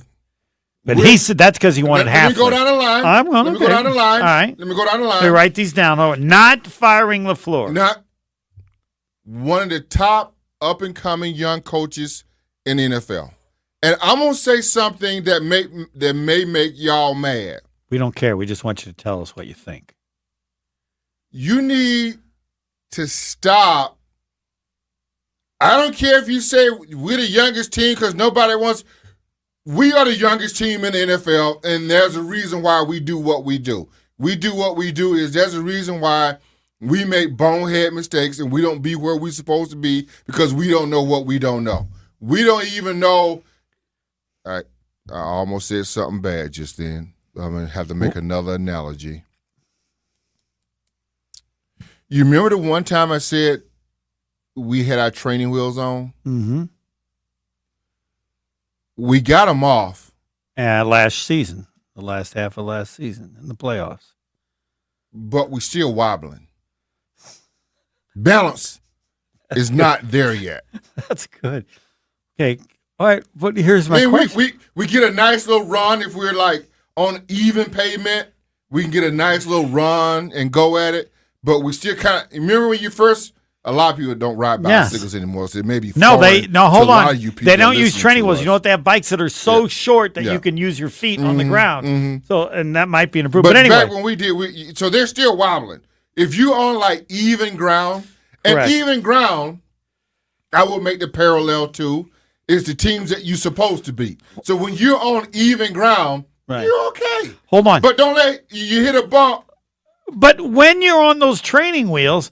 And then you have the end of the year last year and the playoffs. You sold the training wheels because I don't need to. I'm young, but they're good. We're through that era. Because people never bought into the narrative that when I talked about the training wheels, Everybody called me stupid. Gary, you don't know what you're talking about. I can't believe because they were so good at the end of last year. That was so blah, blah, blah.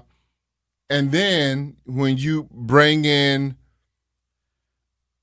all these other things that the Packers are going through, is that they don't know the adjustment to the adjustment. Right. I told you that at the beginning of the year. You did.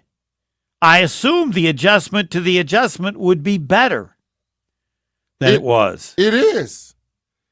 This defense tonight that they saw, yeah, they had some answers to the quiz, but not all of it. But when you don't have Christian Watson, Romeo Doubs, and Jalen Reed, you're not going to pass the test. I don't, and here's another thing I want to get off my chest real quick, and I don't mean to make y'all mad with me, is that the reason why y'all don't care that it's a young team, and we keep saying that, because former players recognize the fact that you have to get guys up to speed to play in games and to see stuff they've never seen before. That's a huge difference. You guys, the fans, you guys want a ready-made team right now. You don't care if you're playing rookies or first-year guys. You guys are tired of hearing it. Well, no, I would say the question. I'm not talking about you, Homer. No, I'm just saying the question is how many veterans do you need in order to limit that adjustment that you're talking about? Would the Packers have been better with a few more veterans? Not that many that would provide leadership. So, because here's my question to you. No, because what the Packers do, the base of the Packers is young. Yes, but they've added various veterans at times. Okay, That's, so then that's what is their the process? What will be the so thought? You got to wait till these guys go through the system and when they can add more players. Now, if it were me, yes, I need a veteran receiver next year. Number one, Devontae Adams was suggested by not name Antonio Brown and not name Tyreek Hill. You take Devontae Adams though. Devontae, if you want to come back, I welcome you with open arms. But just so you know, don't get mad because I need for Jordan Love to spread the ball around. It won't be like it was with Aaron Rodgers. You need to say that up front. Like, do you remember when they wanted to go get Randy Moss? Mm-hmm. And a legend goes or hearsay goes that they told Randy Moss, just so you know, Donald Driver is the number one receiver. They really said that? The Randy Moss that I remember? Well, I guess they could have. So we need Devontae Adams to know. I get that. I don't need you stunting the growth of Jordan Love. Now, if you look back, they all have, because Brett Favre early on had who? Sterling Sharp first. 100 balls. Yep. That was my guy. That was Robert Brooks, Antonio Freeman. Aaron Rodgers early on had who? Let's see. He had Greg Jennings, I think, and then Jordy Nelson. Driver. Or Donald Driver, yeah. Driver and Jennings, I think, will hold over from Favre. And then Jordy Nelson, and then James But Jordy Jones Nelson really his guy, though. Correct, yeah. But Jennings and Driver were too long ago for me to remember. But that's okay. Premise. That's why I'm here. So they're going to need a wide receiver. They need a number one, because here's the thing. Dobbs could be done. They should have got a cart and put that man in a cart and drove him into the locker room. I hate the NFL for that. Why we got this guy, we're carrying him into the locker room, can barely walk. That is a bad look to me by the NFL. We ain't got no cart to get this guy in the locker room. Watson. Don't know. Watson's biggest thing, he ran a 4.2. Can you win a 4.2 after the injury? You're smart. Not necessarily after that injury, but all the hamstrings. My answer is I guarantee you. All that. I guarantee you he's going to be different. He's going to be different. He's not going to be as fast. Jaden Reed wore down at the end of the year. Yeah. He didn't look right, but in this game, he looked pretty good. He found something. Yes. He may have a separated shoulder. So your top 3 receivers are probably not going to play until what? Maybe the 4th week of the season? Whatever it is. You got issues. So you got to probably go draft some receivers in high. addition to getting a number 1. In addition to getting number 1. All right, we're going to take a break because I know you have more I questions. got a lot. I know you do. But first and foremost, I don't want to hear Packer fans because y'all don't care. I'm here, and maybe Mark did. Why do you I don't assume know. they don't I didn't care? Listen. Because y'all. I don't want to hear that this is youngest team. We don't care about that. Well, you've explained to them why they're wrong. They're just wrong. That's your role here. That's normal. I mean, how do people don't understand that? How do you not care about that? They do. They just thought that they would be better than they are. How you thought that? Did you really think they were going to beat Philly tonight? No. Thank you. But I thought... Because I'm a Packer honk and I played for the Packers, you picked them. I was hoping that they could pull it off. Correct. Because they're good enough to pull it off. Yes. That Philly team was beatable. Yes. Yes. They're good enough to pull it off. Yes. Here's another thing. You got to get at least 2 more offensive linemen. Got to have a backup. And Elton Jenkins may be done. No, he's not done. Well, the best of Elton Jenkins. You think that's serious? The Pro Bowl Elton Jenkins That's serious? may be done. Just because the guy hit him with the helmet? because of all of it. Oh, all right. The knees, ankles, hamstrings, whatever he's had, he's had a lot of injuries. All right. Okay. All right, we'll continue round 2 with Gary Ellison next. Stay right here. Green Bay Game Night will be right back on ESPN Wisconsin at 620 WTMJ. Now's the time to plan your total experience getaway to the Island Resort and Casino. With over 450 hotel rooms and a luxurious spa, relax in style before diving into nonstop casino action. Watch your favorite teams on the big screens and enjoy great food and drinks at T. McSee Sports Bar or savor top-tier dining at Horizon Steakhouse. Then amp up your night with live music and comedy. Head to where the big game, big wins, and big fun come together. The Island Resort and Casino.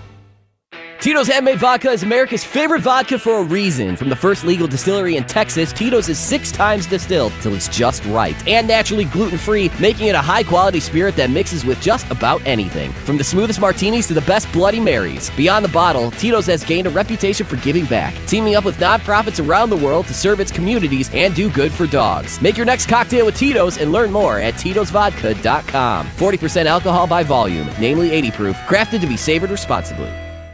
When you're having computer problems, you need a company you trust to get things working again, quickly and affordably. Madison Computer Works has been doing that for business and residential customers for decades. Our computer care plans take away the hassle of being without your computer or needing to bring it in for repair. Starting at only $10 a month, our local and friendly techs provide remote help and can fix most problems in just minutes. Call 608-231-8000 and sign up today. Madison Computer Works, computers that work for you.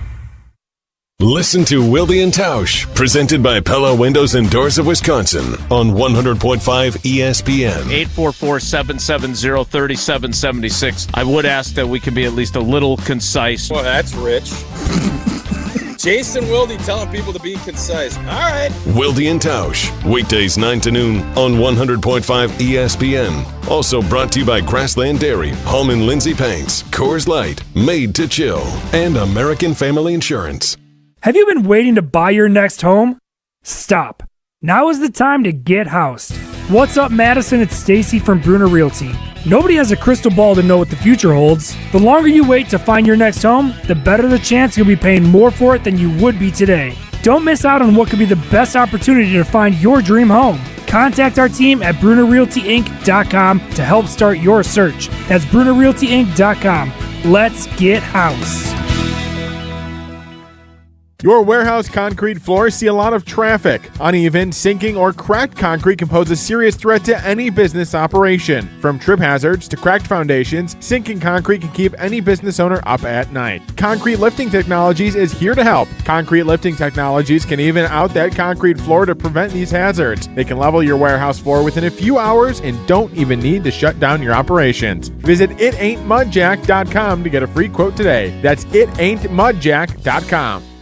How good would it feel to start the new year by losing those unwanted pounds? At Madison Weight Loss, our Metabolic Reset program can help you finally lose those pounds without all the stress and frustration of trying to figure it out on your own. The secret is our program helps reset your metabolism so you can keep the weight off for good. Learn how our clients on average lowered their metabolic age by 17 years. Go to MadisonWeightLoss.com now to schedule your free consultation and learn why your metabolism may be sabotaging your goals. Hi, it's Jesse Nelson. If you're looking to find success achieving a new weight loss goal in 2025, do what I did. Make that call and lose up to a pound a day. A new you in this new year. Now is the time to end the cycle of weight gain and frustration without packaged food or injections. You could lose 20 to 30 pounds in just 60 days and have the tools to keep it off long term. You can do the program in person or virtually from anywhere you live. Schedule your free consultation now at MadisonWeightLoss.com. That's MadisonWeightLoss.com. Results may vary.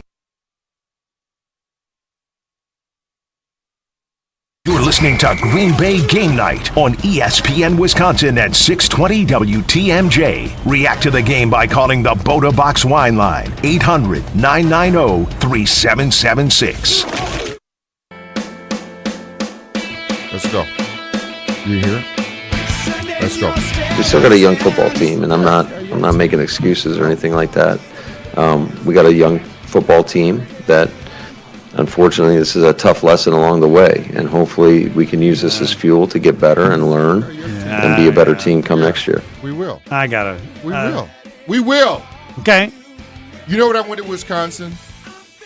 We were on the cusp of winning. My freshman year, I think we knocked off like Michigan and Ohio State. And then you did it. We used to have these shirts that Dave McClain gave us and said, "We will win." We will. You just heard him. Yeah. It was all right. Mike in Fargo. Let's get. How long? Mike is 75 minutes. Is that North Dakota or South Dakota? Which one is that? Mike will know. To me, they're all Dakota. But Yeah. Mike, I think North Dakota. North Dakota, where Don Morton is special. Don't mention it. North Dakota. He's big shot, big deal. Yeah. And no. Yeah, then Watson from NDSU and Tucker Kraft from SDSU. Yeah. All right, I think they should have. Why don't we have What's that? the drop for that? What? Great places, South Dakota. Why don't we should have a drop for that? Because it's not true. Pebble. No one ever goes to the Dakotas unless you're sure. My brother-in-law lived in Minot. Which one is that? North Dakota. If you live there, fine, and nobody going to North or South Dakota. Right, fine. What you got? Let's do brother? Mount Rushmore. That's about the only one, right? Mount Rushmore is it? That's South Dakota. Anyway, yes. All right, to the great Gary Ellerson and Homer here. I'm just gonna kind of be maybe a little bit all over the board. That's fine. Number one for this year. Let's face it. We had the Colts and the Texans. There's Colts and the Titans at a perfect time where Malik Willis could come in and win those games. If they would have been any other games or any other teams, we most likely would have lost. We barely beat the Rams Rams out there. They were missing a couple of players, the good players, Cooper Kupp, etc. We barely beat the Texans with the last-second field goal. My daughter and I went to that game, and we barely beat the Jags with Malik Willis on a nice pass to Jaden Reed to get within field goal position. So you take and we barely beat the Bears in Chicago, and so let's take the Titans and the Jags and the Bears. We wouldn't even be a playoff team, and I don't even think we are a playoff team. I'm not putting this team down. I don't think we were a playoff team this year. Why are we doing this? Why are we? Hold on. Hey, Gary, hold on. Gary. Just hold on, Gary, Mike. Hold on, Mike. Let Gary talk, and then we'll get back to you. But why are we like doing this? They won those games. Gary, I know they won those games, but I want to say this is after I went to home games. I went to every home game. I went to away games, and all I see is and I've called Homer before 2 or 3 times. All I see is Jaden Reed all year running around with his head chopped off. Nobody even moves to see if they're in man-to-man. Yes, Matt they LaFleur's do. offense, no, hardly, Gary, hardly they do. But I love the Packers. I wanted to be in Detroit next week. I had plans to be in Detroit next week. We're but not my point good is, enough yet. I know we're not. But my point is Matt LaFleur's offense became very, very stale. And today I called in Homer and the great Tauscher, and I said it this year and I said it last year. We are so much better when Jordan Love is under center, and then yet when I see him in shotgun and pistol, I'm going, what are we doing? Play action there, and as far as that throw to Heath, that should be, why is he throwing to the left? He should have had an easy, he's a right-handed, boom, 4 yards and an out pass, right-handed, flick it over there, first down, move the chains. And we're throwing to the left. Make an easy throw. What changed with the offense, and what do you think happened this year? What do I think happened at all these games? And I told you before, Homer, and there is number one, there is no flow to this offense. You watch other teams, they got a flow. And they had a great flow last year for the last number of games? They did. And what in happened? Dallas, I was in San Francisco. They had a great flow. What I can't stand is they hike the ball with 2 or 3 seconds left, like in that Detroit game. It's like all a defense has to do is look up at the clock and see that he's down to 2 seconds, and that's what we do all the time. Hold on, Gary. Hold on, Mike. We'll get back to you. I got a couple more things. I got a couple more things. I'm gonna ask you this. So, when they got into the playoffs, the Packers, did you think that they had a Super Bowl roster? Yes or no? Do I think a Super Bowl roster? Did you think they were going to win the Super Bowl? Did you think they were going to get to the Super Bowl? Yes or no? I thought we'd be in the NFC Championship game. Yeah, so for me, that's a no. I did not. Now, my heart was hoping that they can catch fire and anything can happen. If you were to go back and rank the Green Bay, all the teams in the playoffs right now, if you were just to go back and rank all the teams in the playoffs right now, where you think you would rank the Packers on talent? On talent? In the NFC? In the NFC? The NFC. Okay, go NFC. Let's stay in the NFC. Where would you rank them in the NFC? Yeah, in the NFC. Detroit's 1. Uh-huh. Philly's probably 2. I don't think Philly. I just have a problem with Philly. That's okay. You could beat them. That's fine. I would say 3 or 4. 3 or 4. Keep going. No, I'd have them there. I think they're as talented as Minnesota. Better than Minnesota. They're not better than Minnesota. Okay. Yes, they are. They are better than Minnesota. So you got Minnesota 3 They're and not Green. better than You got Minnesota. Minnesota 3 and Green Yeah. Bay 4. They are better All right, than that's Minnesota. fine. They're not. They're- No, they're yes, not. they are. They They're lost. better Well, fine. than We can. Minnesota. It doesn't matter. They Say lost to 'em twice. say 3 or 4. Okay, You said okay. it was Let me better go. now. Let me go on proof to is in the this. pudding. Let me go on to my. But no, but you want to go on to your next point, which is fine. I'm gonna let you go on to your next point. But you guys, you people, you guys want the Green Bay Packers in the Super Bowl, but they're not good enough. Just be honest and say it. They're not that good Gary, enough team to be there. You don't want to say it. The Vikings are better than the Packers. I want to say it. I don't want them to be a 7 seed. The Lions are better than you. You don't want to say Lions it. are, but yeah. you have to. But I don't want them to be a the 7 Lions are seed better. again. Packers could have been The a Lions are better. 5 seed, 6 seed. The Lions. Shouldn't be a Yes, 7 they seed. could have Here's been. what you don't want to come to recognize right now is this dude right now in Washington done caught fire. I don't even know what the score is, But I saw him play one 10. game. I said to myself, that dude bad.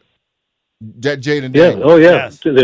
It's 10-10 right now. I'm watching Love it. ain't him. No, I agree with that. Daniel's a lot better. So let me go on to this. Some So that concerns. might put the All Packers year- down even lower is what you're saying. Thank you. Okay, all right.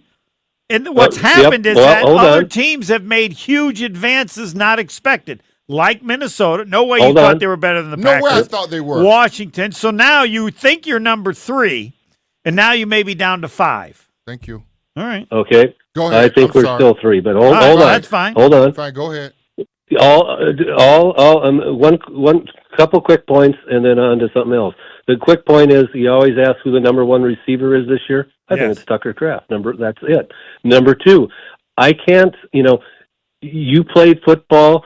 It's like this.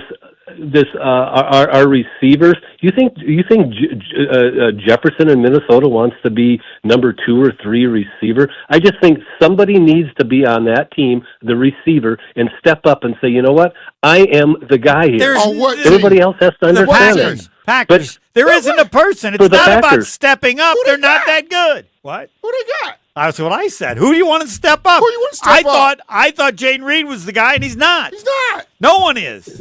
I thought he was too, but he's So not. they got to go But out. now, They got to go out and get one. Moving Those on. people that said it were right. Yep. Moving on to 2. All right, you get moving- 30 seconds then more that- because we got to do this quickly. So many people won't get it. Okay. Go ahead. Okay, 30 seconds more. Yes. It's starting to remind me of the Mike McCarthy 2010 stale offense. Next thing I want to go into really quick. Next year, our home games, Ravens, Eagles, Commanders, Bears, Lions, Vikings, Bengals, and Carolina. That's what's at home. That is going to be a tough. All those teams are playoff teams. Count the Bengals a playoff team, and Carolina with an up-and-coming quarterback. That is a tough road to hoe next year at home. And next year, I don't know if they don't do a lot of improvement. I don't think they make the playoffs. And then plus they got all the teams on the road. Mike, we'll write that one down. So are you saying you don't think they will make the playoffs next year? They have a tough road at home. They got to win. You got to go one way or the other. Home. You're leading. You don't think they're going to make the playoffs next year? Because otherwise, nope, and I don't think they make the. Okay, all right, good enough. Thanks, Nope, Mike. I don't think they do. All right, we'll keep that one down. Thanks, Mike.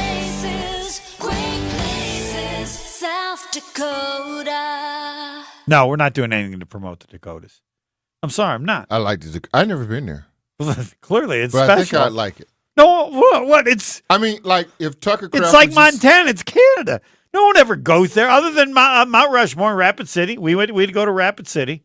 It's like Wisconsin Big Sky Dells. Country, man. Big Sky Country. Chris Stoviak. Well, you can name people. Chris Stoviak. You've never wanted been me to come to Montana. You've never been. Yeah, he wanted you to come to Montana. Jerry Kramer. Yes. Wanted me to come to Now, Montana. there are parts of Montana that Beautiful. are spectacular. Got a ranch. Right, but people still don't ever go there. Why do you want to go somewhere no one goes? You ever been to Florida?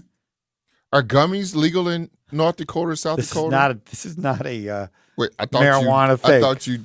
No, I don't. You don't do that? I don't do that. They're no. like 30 miles away or something like that? No. I have many? gone to Michigan. Yeah. What's the Because they have a place there. Yeah. Well, that's 2 hours, but that's to save huge amounts of money. Yeah. Yeah. That's why I do the McDonald's app, too. All right. Are you got- working on my Ireland trip or not? Yeah. That's what I want to know. I'm just hoping I get to go. The high-energy play of the game next. We're back with Green Bay Game Night after this on ESPN Wisconsin and 620 WTMJ. Who's looking for a deal? Well, Cousin Subs has a better deal just for you. Cousin's new $10 meal deals are now available online only. Choose between a 7.5-inch ham and provolone, turkey breast, or veggie sub, a bag of chips or regular fry, a regular fountain beverage, and cookie at cousinsubs.com or on the mobile app for just $10. Now that's a better deal. Cousin Subs, we believe in better. Available at participating locations only. Offer subject to change without notice. If you want to win at tailgating, you need to Boatify your beverage choice. Boaty Wine is the ultimate addition to your tailgate party. This premium wine comes in an eco-friendly box, fitting perfectly in your cooler or trunk. And there's no heavy glass or corkscrew to deal with.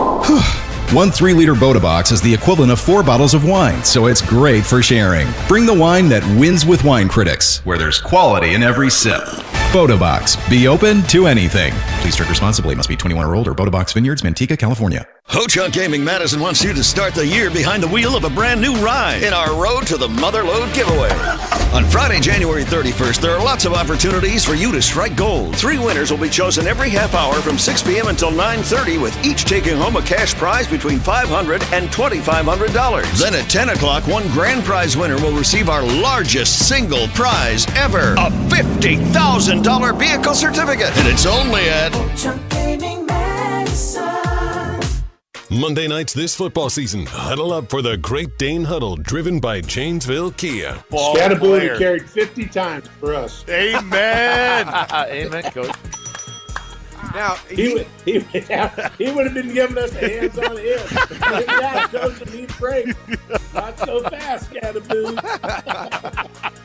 The Great Dane Huddle, driven by Janesville Kia. Mondays at 6 on 100.5 ESPN and Wisconsin On Demand. Since 1956, Holman Lindsay Paints has been making paint in Wisconsin for Wisconsin. Because of their commitment to making great paint for Wisconsinites, Holman Lindsay has grown over the years to 26 locations in this great state. Headquarters in Sun Prairie with a state-of-the-art facility, Holman Lindsay has the paint you need to make your job better. From do-it-yourself to professional, Holman Lindsay has paint for everyone. Visit one of their local locations today in Madison, Sun Prairie, Middleton, and Janesville. From the biggest plays on the court to the comments made in the locker room after, an in-depth recap of every Bucks game in 6 minutes. No more, no less. Bucks in 6 provides game recaps for every game. Hear the high-flying dunks from Giannis. Puts it on the floor, spins down the lane, and plunges it through. Or the deep threes from Dame. Dame time has arrived with 107. Bucks in 6 on the Bucks Plus Audio Network. Find it now on bucks.com/plus or on Spotify, Apple, and wherever you get your podcasts. I'm John Hayes, owner of Goodman's Jewelers. We've been at the heart of many magical moments, from engagements to weddings to sweet 16s. It warms my heart to be a part of these moments for 40 years with people I consider family. With the highest standards and an eye for classic beauty, enjoy a warm boutique setting at Goodman's Jewelers, where integrity shines in every gem. At 220 State Street, Goodman's Jewelers, the Diamond Store in Madison, since 1933. The best is at Goodman's. Hi, Drew and Jonathan Scott here, reminding you that a lot of life's firsts are better with help from American Family Insurance. Like your first home expansion, or your first big lightning strike. There's a first for everything. Get the right home policy at the right price with the right help from American Family's agents. Life's better when you're under American Family's roof. Insure carefully, dream fearlessly. Get a quote and find an agent at amfam.com. Products not available in every state. American Family Mutual Insurance Company SI and its operating company, 6000 American Parkway, Madison, Wisconsin. Hi, this is Dave Kane. You're listening to Madison's Home of the Bucks, a good Karma brand radio station, 100.5 ESPN WTLX, Monona, Madison. You're listening to Green Bay Game Night on ESPN Wisconsin at 620 WTMJ. The biggest plays. Love zips it in there, and it's caught for the touchdown, Romeo Doubs. To set the tone for the green and gold. It's time for the high-energy play of the game. Protected as well, firing in the middle of the field. Touchdown in the middle, Jaden Reed. Presented by Water Joe. Water with a work ethic.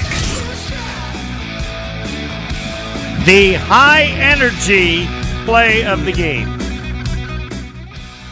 It's another one of those situations that I get saddest about in sports. When there's a historically special play that could be in the history of the team if you win the game. But if you lose the game, it's forgotten. You might have another high-energy play of the game. I find it hard to believe. Josh Jacobs on that one run. The touchdown that wasn't a touchdown? Yeah. But I mean, see that stuff right there? Yeah. You and I were just talking off air. That stuff right there, when you get into that, that's taking it up another notch. Which you have to do. You got to go meet it, man. And he did. Jalen Reed, I thought, them two guys offensively took it up another notch to me. Yeah. If you watch, you guys watch regular season and then start watching these playoff games, you'll see that the game goes up like 2-3 more. I wish Mark Tauscher was here on me because I would love to talk to that dude. Because I've never been in the playoffs. It's just what I see. Because I see regular season and I see playoffs. 2 different ball games. And you know what else I see? I see referees eat their whistles a little bit more in the playoffs. Yeah, Tauscher's always talking about that. Yeah. They let you play. And it's physical football. That hit on Elton Jenkins in the shoulder pads with the helmet. Yeah. Woo!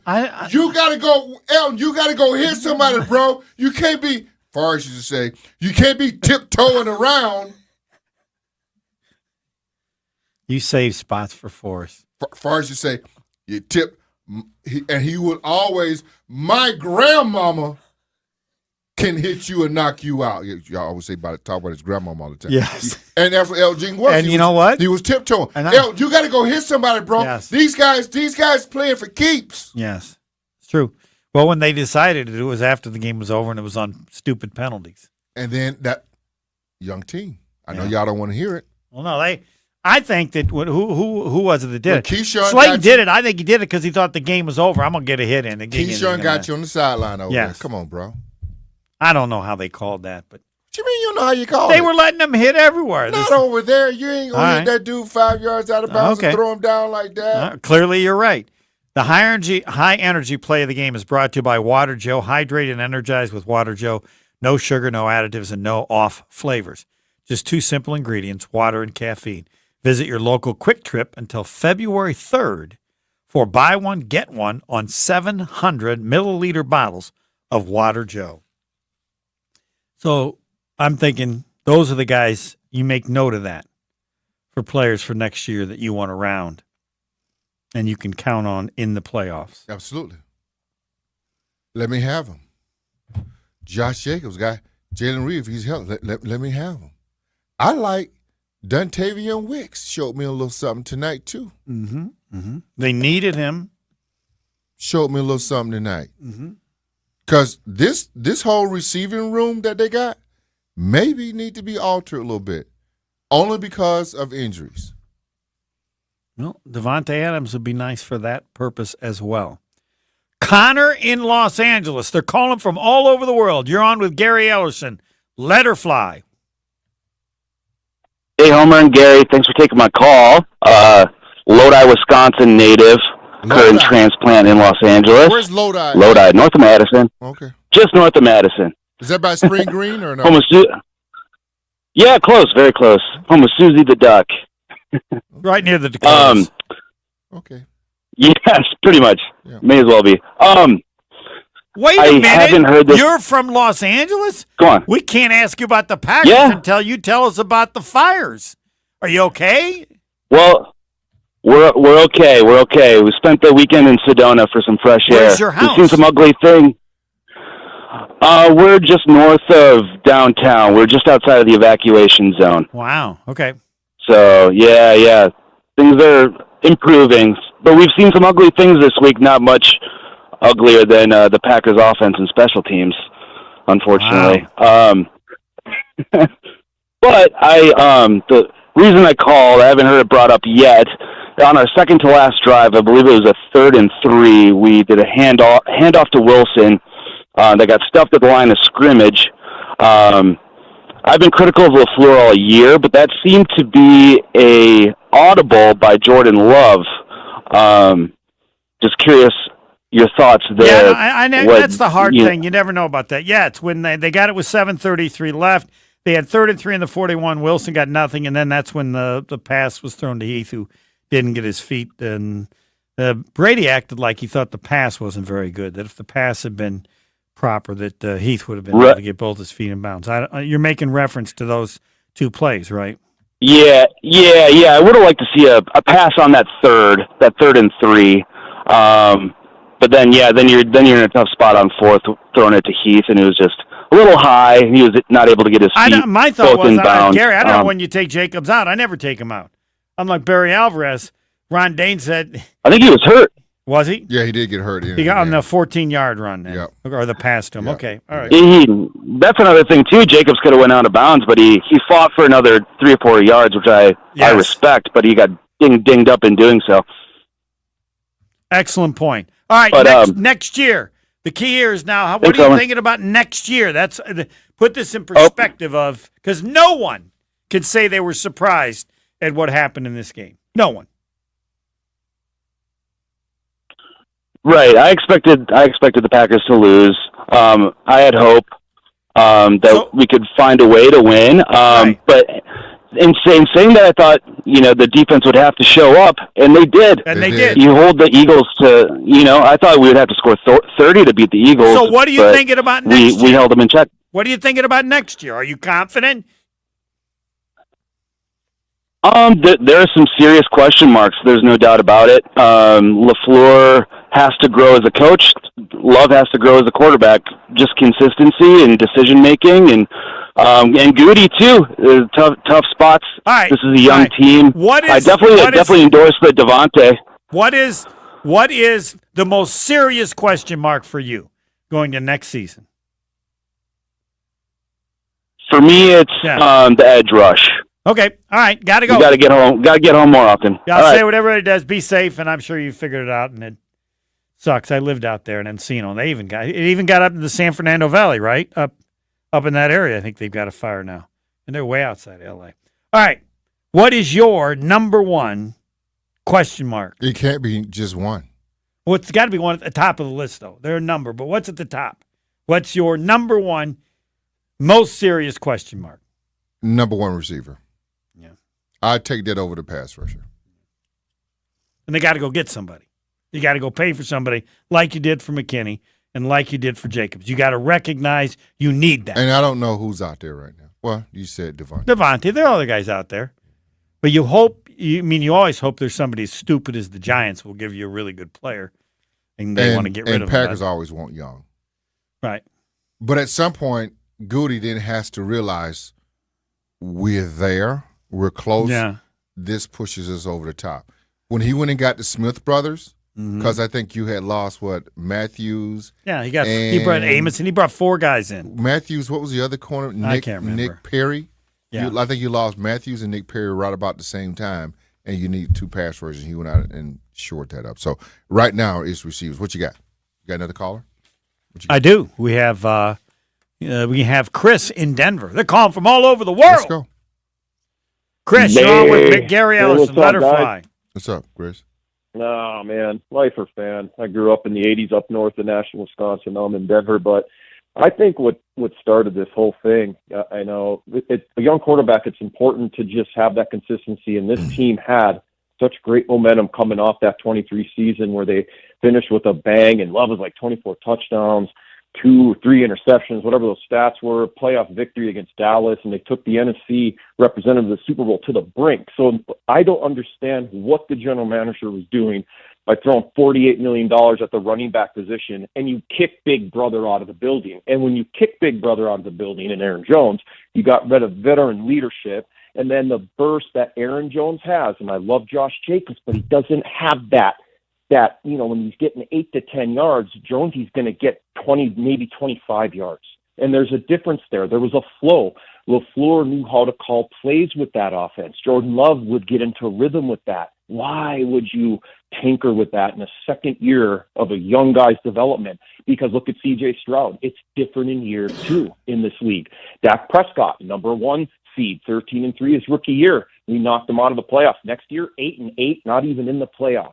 So you have to put your young quarterback into a position to succeed in that second year, because now they have a whole video of you on. Let me ask you this. Okay, I just want to stop it right there. Let me ask you this, because you've been watching the Packers for a long time, right? And you've been around Ron Wolf and all those guys, right? Oh yeah. And you're talking about Aaron Jones.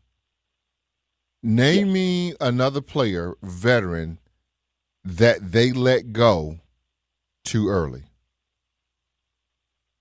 Oh boy, another veteran that they let go very small. Too early. If there is one, it's not. They don't. Yeah, no. They very seldom do the that. only thing Chris is bringing up, and to me, it's where they're dressing, and maybe it's just wrong, but that the offense just wasn't the same. Josh Jacobs was so good. I don't disagree with that. But that's the price you pay and move on. I don't disagree with that. Okay. But you still do it. But if you know what the blueprint is, the game plan is, then that's what you subscribe to. Yeah. Aaron Jones was hurt all the time, and they weren't going to pay him any more money than they had to. So but what they did. Okay, but there's a difference then. But recognizing what they did with when he caught fire at the end of the year, and that Adrian Wilson kid is he's got. But they're never going to. They didn't believe he would catch fire again like that. Well, that was part of it as well. Yeah. That he went so well. So it is addressing. It's hard to say because Jacobs is so good. It almost feels wrong to say he broke a record that stood for 50 years. But nobody can understand. It changed the dynamic to the. But offense, it shouldn't have. It changed it. It Jordan did. Love I know it did. He's right. I know, but it did. Run.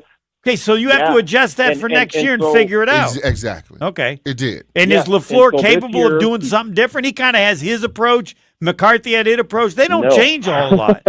But where did Thanks for the call, Chris. Where did Matt LaFleur come from? McVay, that group. No. Where's his last job? Tennessee. Who was the running back at Tennessee?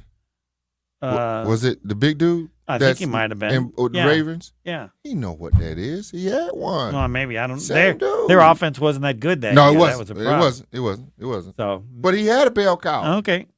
His history with our last caller wasn't wrong. I'm not saying he's wrong. But what you have to do then you got to buy into the Packers, who they are and what they stand for and how they do business. That's how they do business. Good, better, and different. You let go Aaron Rodgers and you let go Brett Favre and you let Charles Woodson go. They let a lot of guys go. Jordy Nelson, they love Jordy Nelson. James Jones. You go down the line of veterans who they thought, I'll be out of here a year too early. We wouldn't be having any of this conversation because it seems so odd to even address. But as you said, it's true that you have this increased running game that's really good, and yet the offense got worse for this stretch of times when had gotten through. You got through the injury to Jordan Love, assuming he's healthy now. I don't know. Yeah. Some people don't think he is, given the way they played things. I just didn't watch him play and think that he moved any differently than he did. He didn't pass as well, but nobody was open. No. And so when nobody's open, then he's got to gamble a little bit. But that's the part I just doesn't make any sense to me. And because you have the same guys that were there the year before. Right. And they were open the year before. Right. So, all right, we'll break. More callers. They're waiting in line. Everybody wants to talk to Gary Ellison. Jason Wilde coming up later. It didn't change. As everybody expected. They lost. They lost in a minute. You thought they were going to lose. Right. You hoped they would, and everybody thought they. And you watched the game going, exactly what I feared. Next. More Green Bay Game Night coming up on ESPN Wisconsin and 620 WTMJ. Now's the time to plan your total experience getaway to the Island Resort and Casino. With over 450 hotel rooms and a luxurious spa, relax in style before diving into nonstop casino action. Watch your favorite teams on the big screens and enjoy great food and drinks at T. McSee's Sports Bar, or savor top-tier dining at Horizon Steakhouse. Then amp up your night with live music and comedy. Head to where the big game, big wins, and big fun come together. The Island Resort and Casino.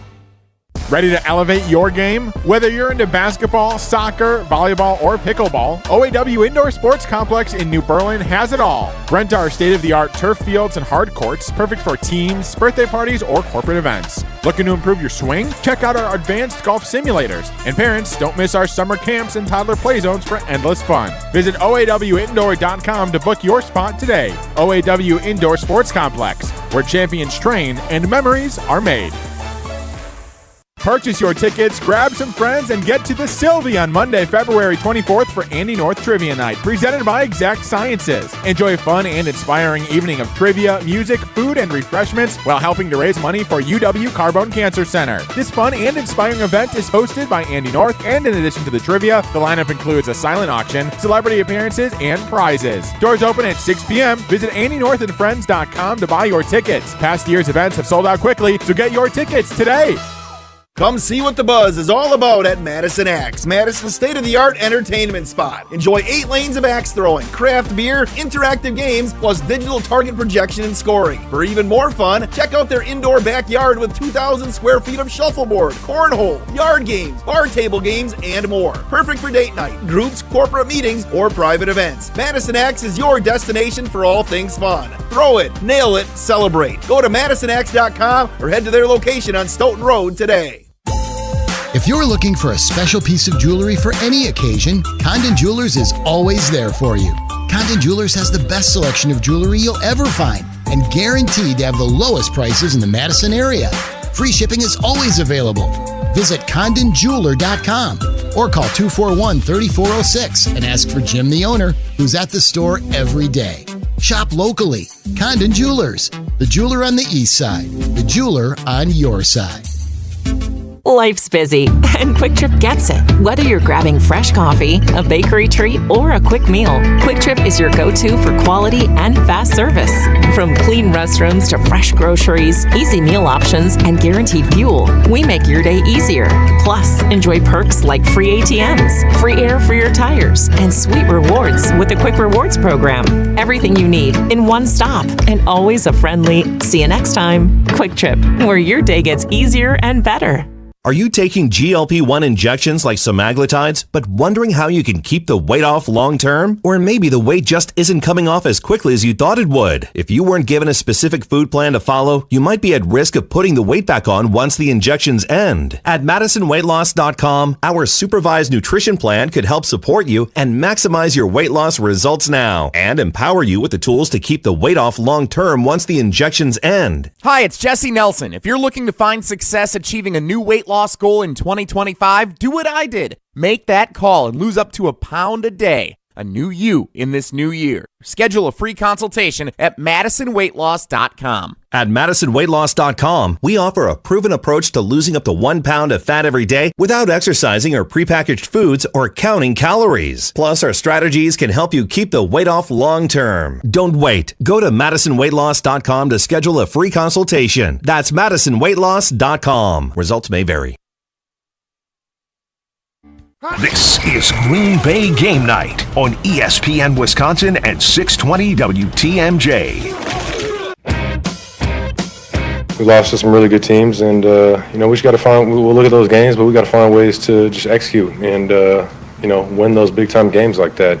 And obviously this year we weren't able to do that. So there'll be a lot of stuff we'll look at. Trying to figure out what exactly, the kind of the root of our problem is and areas we can get better. But, just wasn't good enough against like you said, the really good teams in this league, and be something that, we'll focus on this offseason. Yep, that's Jordan Love. I don't know what to ask him. By your standards, was this a bad year? That's probably what I'd ask. No. But people don't want to hear it. I don't. It's a growing. I want to know what he thinks. Who's that? Jordan Love. And see, for him, you never get it. I watched him today. I've been watching him all year long. Interviews, because that's what we have to do. Yeah. And I don't know if it's a problem, but he's so even keel, right, that you can't read. Then I'd go, all right. What was the most disappointing part of your play this year to you? Them. I don't care what anybody else thinks. But there's a series of things that I look at that if it keeps being repetitive, that I may have to question next year. But you have to see the whole sample size from me, because I know how I do it. Last year was his rookie year. Right. Okay, what y'all think?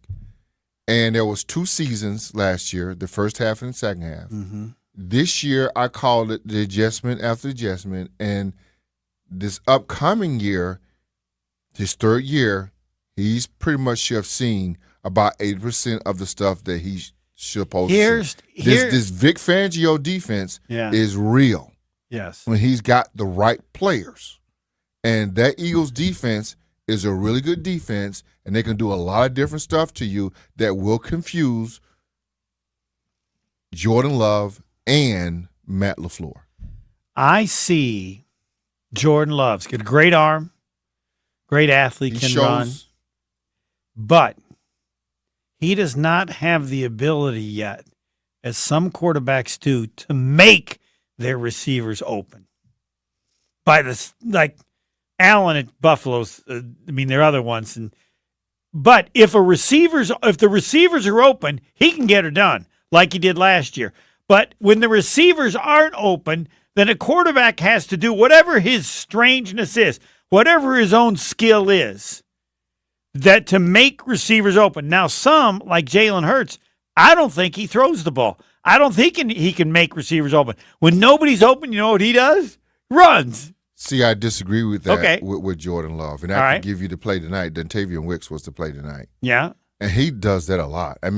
But the problem is that Jordan Love doesn't get credit for when he make those throws. I give him credit. No, most people don't. Oh. Jordan Love don't get credit for when he make those throws like that. Tonight was the Wicks throw. Yes. There just aren't enough of them. Well, there is enough of them because All you right. see that he can do that, but he has to continue to stack success on top of success. I'm just saying that for me, the next year, this upcoming year, is when I'm judging Jordan Love on a lot of things. Wow. I want to get the list of a lot. What's at the top of that can't. list? I can't give it to you. Oh, all right. I won't keep it. Potawatomi Sportsbook in Milwaukee I like has dozens Potawatomi Sportsbook, by the way. self-service kiosks and over 2,000 square foot video walls, seating for over 200, full restaurant and bar, VIP deck, and more. It's a sports betting paradise. And it's a sports paradise. It's fabulous, even if you don't bet. And I know you will. But when they put this together, they put it together like a great place to view, a great place to eat, and obviously as well, a great place to bet. But you will be wowed as to how special it is. Potawatomi Sportsbook, bet above the rest. Man, they keep wanting to talk to you from all over the world. Let's get them in. All right, let's go. Mike in Sacramento, you're on with Gary Ellison. Let her fly. Hey, fellas. Good to talk to you. That was a tough loss tonight. But the thing I want to talk about, I'm going to make Gary mad.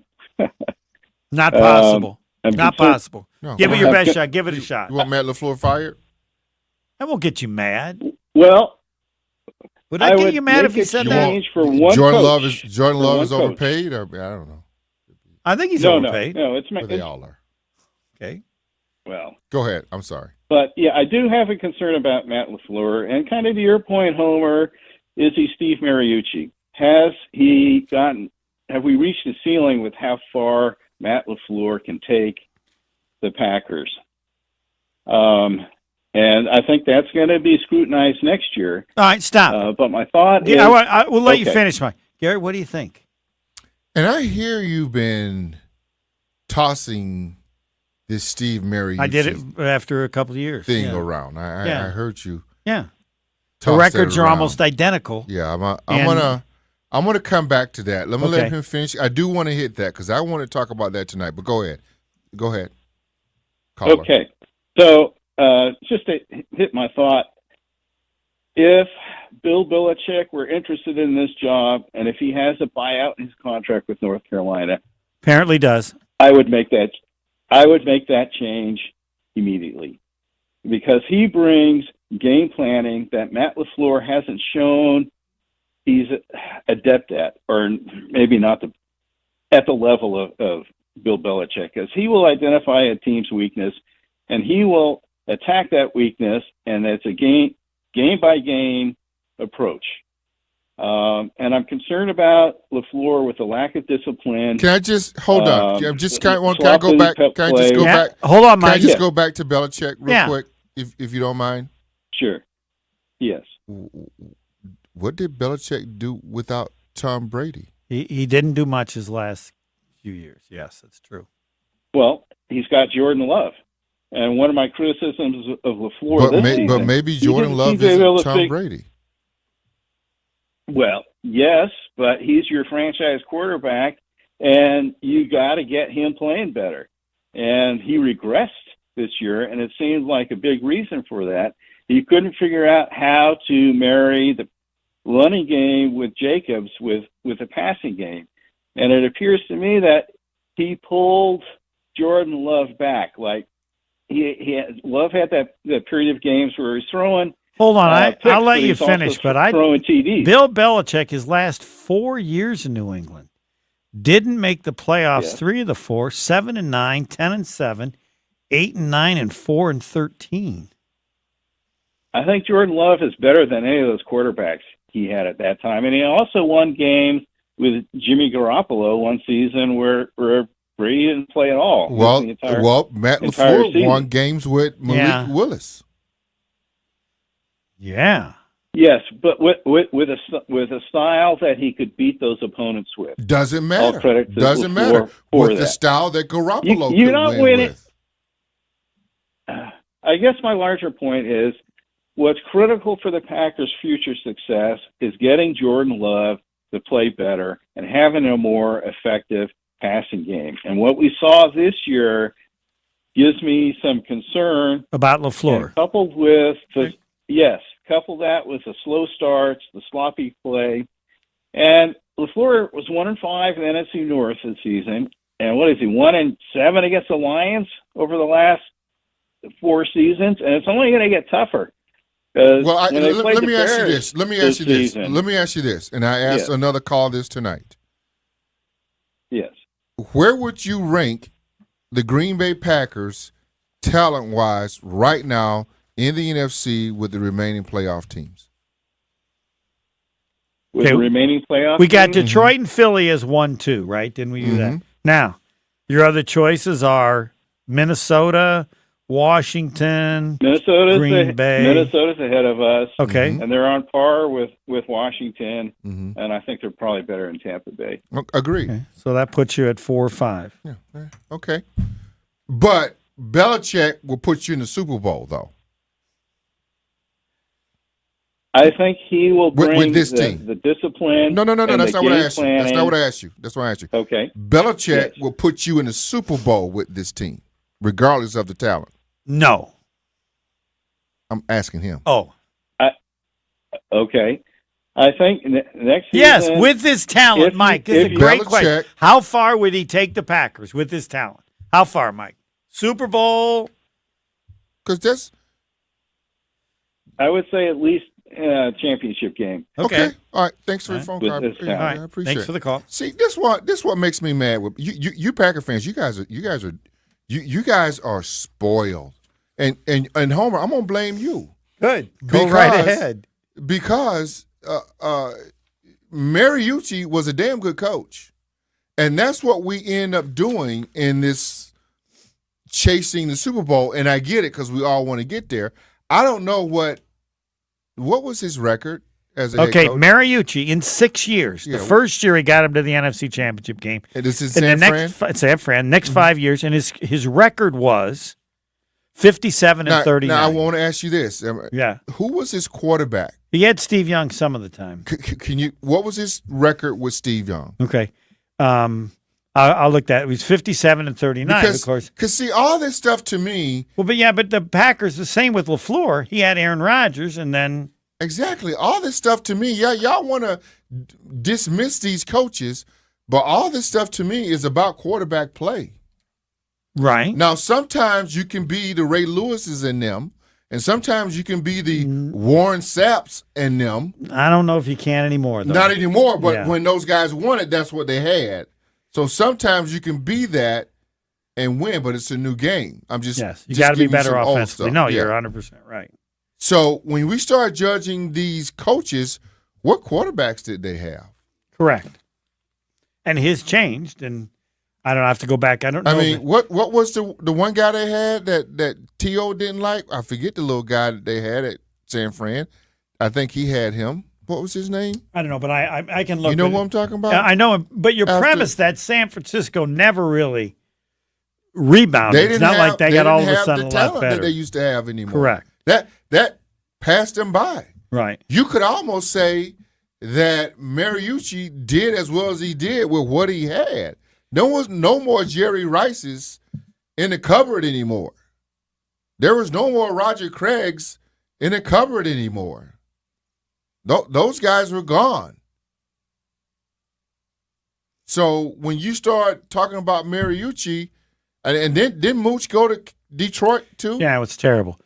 Dennis Erickson took over. He didn't do anything. No. Mike Nolan took over. He didn't do Quarterback was anything. gone. Mike Singletary You're thinking took of Jeff over. Garcia, I He didn't think. do Jeff anything. Garcia, he was like the best they had Right. after, but he wasn't that. And then, you know, when it changed. You could almost say Jordan Love is like Jeff Garcia right now. Jeff Garcia was pretty good, but he wasn't good enough to get you to the Super Bowl. That's right. And then it changed when Jim Harbaugh showed up. So, yeah, And Jim Harbaugh worked magic with that team. But that was another team that was defense. Right. Seifert left in 96, and Harbaugh didn't come until 2011. So they got rid of Mariucci and were never that much better. Anybody else out there want to talk to me? Yes. Who From all over the world. Mo in Illinois. Mo, you're on with Gary Ellison. Let her fly. Gary, I got to say, I'm very surprised and upset that you are becoming a Matt LaFleur apologist. To start off the show by you saying that you don't want to hear nothing about Matt LaFleur getting fired and criticism headed his way is truly a disservice to Packer fans nationwide. I just don't understand how you could come on here and talk about you defending him the entire season when this team has come out flat time and time again against the top-tier teams in the NFL, and this team is a pure reflection and representation of their head coach. They play sloppy, they're undisciplined, they keep making the same mistakes every single time. They cannot correct the self-inflicted wounds that have hurt them this year. And if you look at a team like the Lions, they play to the attitude of their head coach. Smash mouth football. What do the Packers play? They play Charmin ultra soft football. 2 straight weeks. Matt LaFleur ran it on 4th and 3 with the backup running back. 2 straight weeks. He has not learned his lesson. There is no early down play action passes. There is no creativity. Matt LaFleur, in my opinion, has lost this locker room. You think you get those unnecessary roughness penalties at the end of the game? That's a slap in the face of LaFleur. That's them telling LaFleur, we don't respect you. We don't care about you. We don't take your words serious. But to say Hold on. No, I'll let you finish. Go. No, because I want to ask it about that. What? Because initially I'd say when players do that and the coach says, I told him all about it, then the coach isn't getting. But the reality is all the players are listening other than a couple knuckleheads. Like, okay, so you have coaches say things and you're on the team, Gary. You know there are some people you better talk to a little extra because they might be crazy when they play and do this kind of stuff. Am I right there, or do you blame a coach because y'all don't want to hear this, and this is our caller, this is what happens along the way to winning and building a successful team. They go through these things, and you don't want to hear it that it's a young team. And when you get pressed like the Packers did tonight, you don't know how to handle it until you get into it to learn how to handle it. Some guys can see it, and some guys know it, but there are a few guys on your team that are just knuckleheads and going to do knuckleheads things, and there's nothing you can do about it until they do it and learn it. You can blame that on the coach. I'm fine with that, but those are the things that happens to guys that don't know what they don't know yet. Which do you stay with and which do you tell get out of here? And then what you end up doing, you cut bait. No matter where you drafted the guy, no matter what his potential is, you cut bait. But some of them you stay with and believe in, and others you cut bait. I'm going to give you an example of a guy. Quay Walker was that guy a year ago, or was it 2 years ago? Didn't he hit the official? Yep. 1 year, and then he did something else. Mm-hmm. We haven't heard anything else out of Quay Walker at all this year like that, have we? He was very undisciplined. Right. Have we heard anything else about that? I think it's been much better, I guess. His attitude has been much better. Right. But here you were playing a first-year player in the NFL that didn't know any better. But you don't see that same attitude out of him again. Okay. Am I wrong or right? No, I think you're right. Is the caller still on? Is he gone? Yeah, I'm still here. Am I wrong or right about Quay Walker? I'm just giving you an example of a player. No, you're right. Listen, Gary, you're right. And there's another guy, and here's another guy that's been doing stuff repeatedly, and they're gonna have to figure it out. Keyshawn Nixon right now is like, you're gonna have to figure out the good plays and the bad plays with him, because right now he does a lot of things that can help and hurt your team to win. So Gary, I want to tell you something about Matt LaFleur. I'm with you. Look, the players need to be just as accountable as the head coach, and they need to not make boneheaded decisions like that. But this is not really my point when it comes to LaFleur. Okay. Under his leadership, I have no faith that the Packers could get over the hump and win a Super Bowl. And I'll say this about Jordan Love. All right, let me say this about Jordan. His body language. For so many years, people have complained about Rodgers being too passionate, too animated, too aggressive on the sideline, or whatever, just showing too much emotion. Well, let me tell you something about Jordan Love. He's giving me Jay Cutler vibes. He looks like a guy who set his alarm 10 minutes before the game started and did not sleep and did not take his morning poo-poo. Okay, that's what he looks like. I want to see more emotion out of him. I want to see more that he cares. He looks like he doesn't give a damn out there, and that's very concerning as your franchise quarterback making $55 million. He's stealing money just like Rich Bisaccia. He's got to play better. He regrets this year. And if anyone wants to deny that, you're just as delusional, because that's not up for debate. But that does that have anything to do with the way he acts? He acts this year exactly the same way as he acted last year, right? And I want to be better. He's got to be a better leader. You're not going to. Wait a minute. Hold on. Was the leadership okay? I'm not disagreeing with his level of play, but you didn't have any problems with his leadership last year when he was playing great, right? The last half of the season? Of course you're not going to have an issue if he's playing great. Well, I know. So then you're the same guy. It's the same guy, and I think Gary has said it, and I would agree. He's never changing that. Yeah. That's him. He's never going to call out a receiver. No, he's never doing that. His answers are always going to be boring. He's never going to walk away from the head coach. He's never going to show him up. He's not doing any of that. He will take some personal responsibility. He will take all the personal responsibility. Right. And we just talked about it tonight. You can't get a read on a dude. You don't know where he's high or whether he's low. I agree. He's just right. That's why I ask you. And I don't know if that's good or bad. Thanks, Mo. I don't. All right. Final words, please. I don't got any final words. We got any more phone calls? We got Q. Let's go to Q. Q. All right. And that'll be it for Gary Ellison. Jason Woolley coming up in a few minutes. Q. You're on with Gary Ellison. Let her fly. Gary, big fan of yours back to the Gary and Cliff days. So great to hear you on with Homer. That's old. And Homer, I go to your golf outing each year with Pip, so I'm missing your jacket on YouTube tonight. 2 forward, and Gary, you got to get out to his golf outing next year. He calls me every year. Dude, you should go. It's so much fun. I turn him down. True, you have another. You would love another outing. It's not, Huh? You seem to have another outing. It's a beautiful course. Is this the one on Moreland over there or no? No, this is the Tom Pippins event that he said, I'm using your name. I said, don't you ever add my name. He did it anyway. Okay. We played at Lac LaBelle, I think, the last couple of years. Okay. Yeah. All right, fire away. Let her go, Q. So I got 2 forward-looking questions for you guys. Number one, I don't think, like, the people that want LaFleur fired, it's not going to happen because Ed Policy's coming in.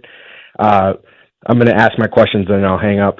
Have either of you had any interactions with Ed Policy? What can we expect coming in April? Like, is he a good guy? Is he going to be more risk-taking than Mark Murphy was, or is it going to be just a cookie cutter of what we've had with Mark Murphy? The second question, GE, you said that wide receiver 1 was your biggest area that we needed this offseason. Would you pay T. Higgins the Brandon Ayuk contract? All of it. Which was $120? Yes. $120 yes. for 4 years yes. with 2 years guaranteed. Yes. Would you pay $40 a year for him because he's the only wide receiver available with that is a wide receiver talent this year? Yes. Or wide receiver 1 talent. By the way, one comment on Ed Policy, he looks more like Michael J. Fox than I would have thought. He does, doesn't he? Yeah, and I've had conversations with Ed Policy just from off a great guy. I mean, I don't know him personally, but I've talked to him a couple of times just in passing. Right, his father, Carmen Policy. Yeah. His family has a huge background with the 49ers, so he knows his stuff. Yes. Lawyer by trade, obviously. But we don't know anything about how he's going to do things. No. I mean, the fact that he comes from 49ers land, like they take big shots. And I think if he added that at all to the Packers repertoire, that would be amazing. Because I think I'm kind of talking out of both sides of my mouth because it's been amazing that my entire life we have been pretty much competitive. But it would be nice if we kind of pushed our chips in every once in a while. And maybe they'll do it this year with a wide receiver one, because I think that would make the Jordan Love question very answerable. Because right now, I don't know if it's him or if it's the talent around him. Clearly tonight, with all the injuries, it was the talent around him. But I don't know. It seems like next year is a make or break year for LaFleur and Love. But I'm pulling for both of them. And I think Matt LaFleur. Well, I would just tell Gary, there's no way next year's a make or great year. No, it's not. That's not. It's not going to be the last year for either. Only if you see signs where they're going for it. Yeah, but I don't. But if they come back with the same draft and with the same team, because I mean, right now this Lucas Van Ness, which is a goody draft pick, doesn't seem like much. No, it's a bad pick, but you look at all his picks. But you got to give him another year. And you got other guys that have been very good. And picks. those guys are all low draft picks or free agents. So you have to look at that. But with the Packers, I just think you always assume kind of the same. There's no way Mark Murphy would support someone if he thought that this guy coming in was like a crazy man. The policies, he's smart, and he's been a part of and around a successful, well-run organization of the 49ers. Right. So I would think he'll that's good to hear. And there's no question he's got a good track record. He's smart enough to understand the nature of the Packers, who the Packers are, what they are, and the town they are. And I just don't see him fighting that. Thanks for the call. He's not fighting that. Forward-looking problems, Ed Policy.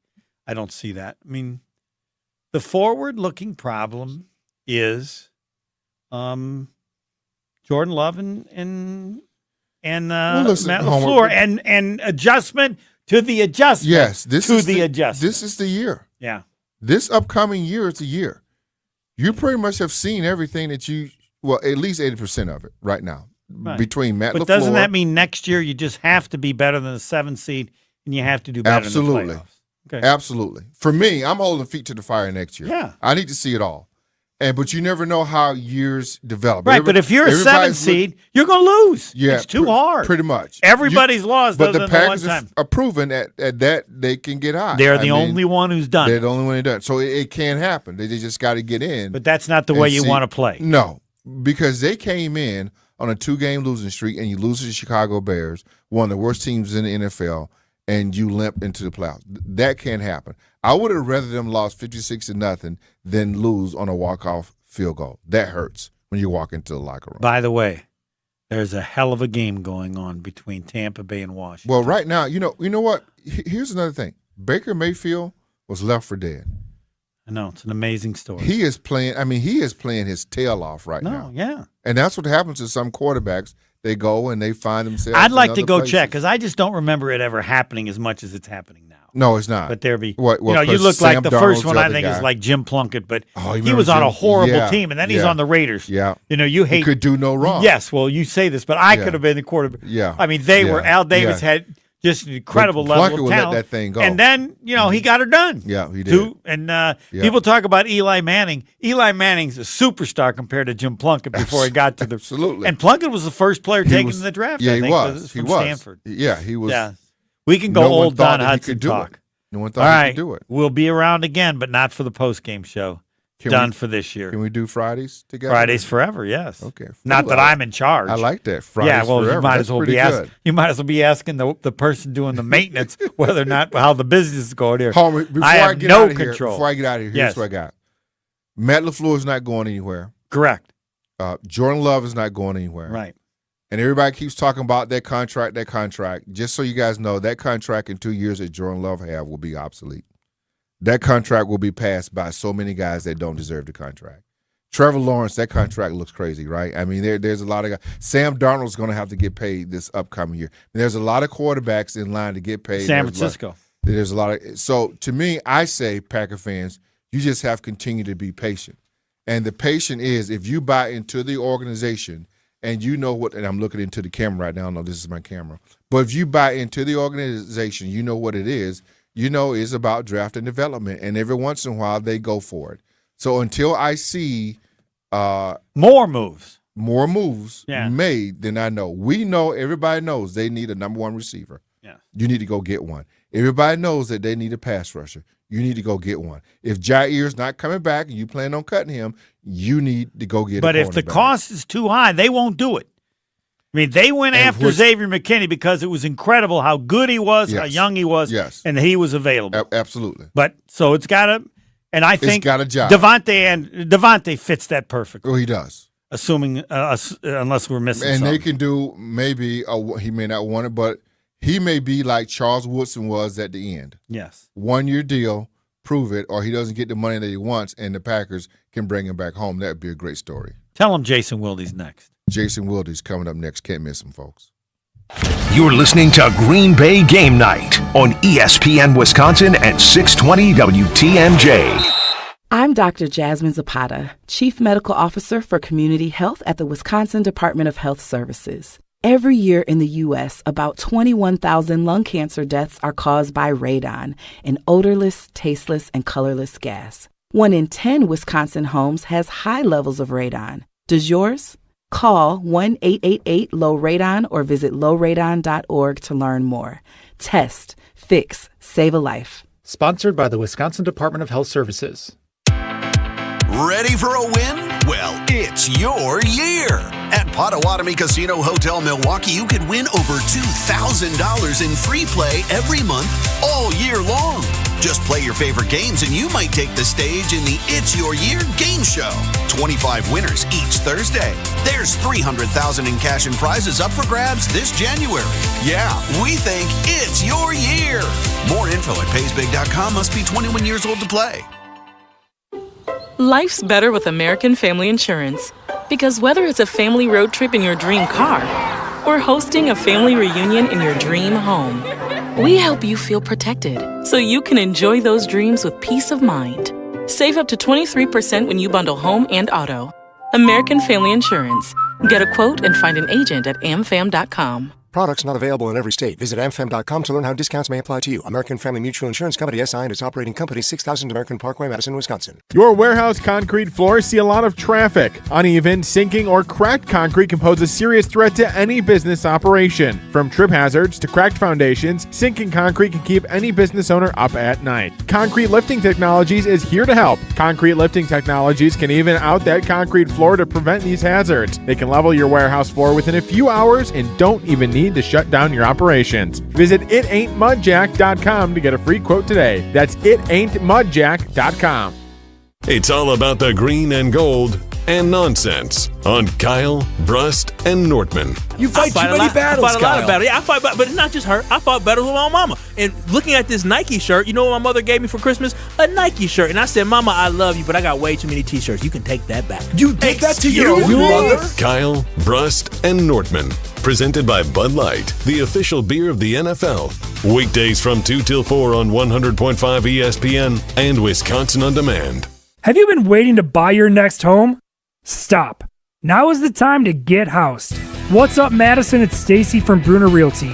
Nobody has a crystal ball to know what the future holds. The longer you wait to find your next home, the better the chance you'll be paying more for it than you would be today. Don't miss out on what could be the best opportunity to find your dream home. Contact our team at BrunerRealtyInc.com to help start your search. That's BrunerRealtyInc.com. Let's get housed. Happy New Year and happy new engagement. Hi, it's Jeffrey from Celebrations Entertainment. You have heard me talk about corporate, fundraising, and even casino events, but we are also amazing wedding DJs. Never cheesy and always the perfect fit for the perfect couple. Please let us help you narrate your wedding day love story while playing an amazing soundtrack that will rock your dance floor. Create lifelong memories of your one special day. Do it right and do it with CelebrationsEntertainment.com. That's CelebrationsEntertainment.com. Is your computer so slow you can hardly use it? Does it have blue screens, malware, viruses, reboots, hardware crashes? Sound familiar? Computers will have problems, and when they do, you need the computer experts at Madison Computer Works. Every day we help home users and businesses keep their computers and networks running smoothly. For solutions to your computer problems, call the pros at 231-8000, and we'll turn this into this. Madison Computer Works. Computers that work for you.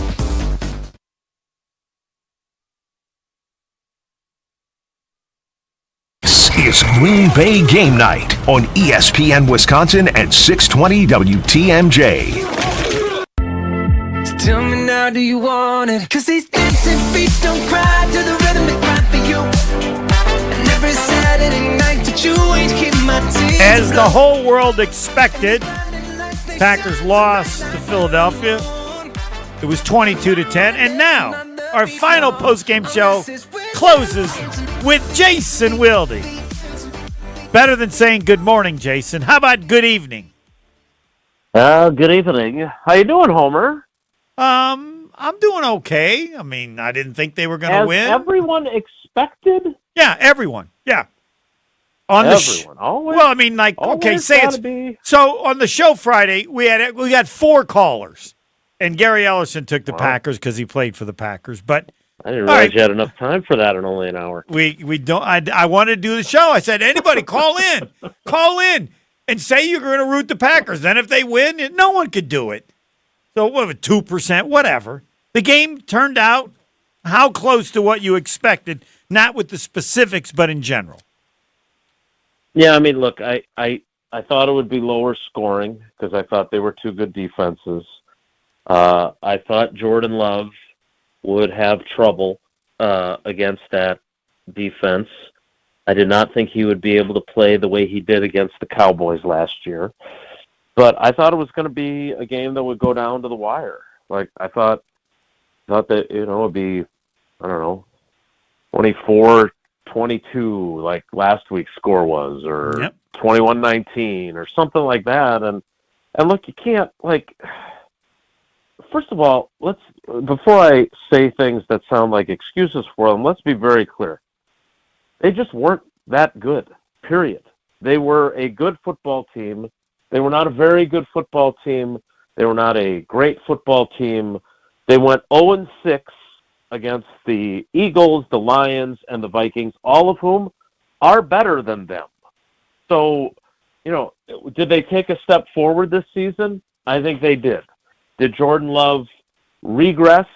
I don't. I don't think so. You don't? Really? I don't. I think he took a smaller step forward than you would have liked. But I've been saying this since last season ended, that I really thought with 19 games of film on him that opposing defenses would have a better idea of how to neutralize him. And I think we saw that occur. Now, again, is that catastrophic for them long term? I don't think so, but they got their work cut out for them this off season, and quite frankly, the vibes are going to be a heck of a lot different. Like last year, it was all puppy dogs and ice cream, and seashells and balloons, as Al McGuire used to say, because they finished hot, they won a playoff game. I said at Summerfest that I thought that they would be a better team, which I think they were. Their defense was a hell of a lot better. Their running game was a hell of a lot better. And their passing game had moments, but certainly Jordan Love experienced the growing pains that second-year starters experience. But I thought that they could finish with a better record and go not as far in the playoffs, and those are the things that happen. But I think, we have to take a hard look at, some of their failures. And one of them, to me anyway, is how their offense just sort of limped down the stretch. And I think that is a function, in my opinion, of them making adjustments to their run game to suit a stud running back, a workhorse running back, a dude who got 300 carries during the regular season, which for most running backs, that had become unheard of. But they used a different blocking scheme. They had Jordan Love in the shotgun a lot more, and I think their play-action pass game suffered. And I think when I heard Matt LaFleur after that Vikings game say that guys have to win their one-on-one matchups, referring to receivers, I thought, oh no, it's Mike McCarthy. And I love Big Mike, but one of the things about Mike McCarthy's offense that we frequently heard was exactly that, because that's how his offense was designed. The whole point of a Matt LaFleur offense is that it schemes guys open so guys don't have to win their one-on-ones. The scheme gets them open. And frankly, with a quarterback whose accuracy has been known to be inconsistent, having guys wide open means that he doesn't have to be quite as precise with where he puts the football. And so I put that on the coaches struggling to find the answers there. I think Jordan Love, again, I think he pushed some boundaries and some limits after playing as well as he did down the stretch last year. I think our expectations for him probably went a little bit too high because of how he played during an incredible heater and because he got a $55 million a year contract, which, again, if we're being honest, let's take a look at the other guys that got paid this offseason in terms of young quarterbacks who haven't accomplished as much. Is Tua got roughly the same amount. I don't feel that great about him if I'm a Dolphins fan. Trevor Lawrence got paid roughly the same amount. Definitely don't feel good about him. I feel better about Jordan Love than those two guys. But the fact of the matter is he didn't play well enough, and he certainly didn't play well enough today. So you put that all together, I think they're an improved team. Their defense was clearly better. Their run game was clearly better. But they got a lot of stuff to figure out, and while I know there are fans that are very frustrated that want us to turn up the heat on Matt LaFleur's seat, I think that he has probably earned the benefit of the doubt and the opportunity to go into this offseason and figure it all out. So next year they are way better with everything they have because they were just not as good as the best teams in the NFC. And we kept making excuses for them, and we kept saying, well, if they just do this, and we see glimpses. Well, good teams don't just deliver glimpses. Good teams deliver full performances. And their defense was really, really good tonight. Kept them in a game that they could have gotten blown out of with the way things were going. But they just offensively, for a team that we were feeling so good about offensively last year coming out of the season, I mean, I just feel like the feeling is so vastly different after what we saw today. Jason, if Matt LaFleur is this offensive guy, I just don't understand how having a running back who's so good would make the offense worse, unless it's not part of his scheme and he can't adjust his scheme to this. And if that's the case, he should have told Goody, we don't want Jacobs. I need somebody like Aaron Jones.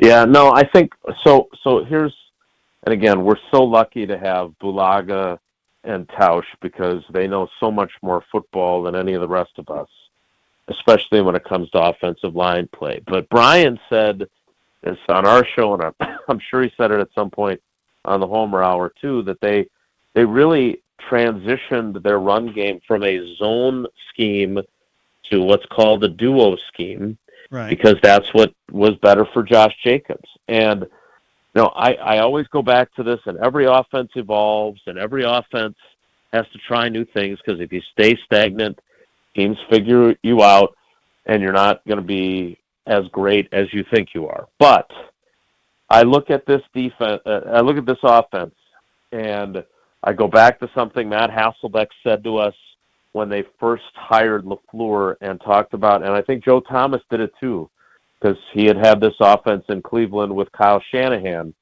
that the whole concept is the quarterback takes the snap from under center, and when he takes his first 3 steps as he turns his back to the defense, to either hand the ball off or fake the handoff, it always looks exactly the same for those first 3 steps, and it freezes all those defenders.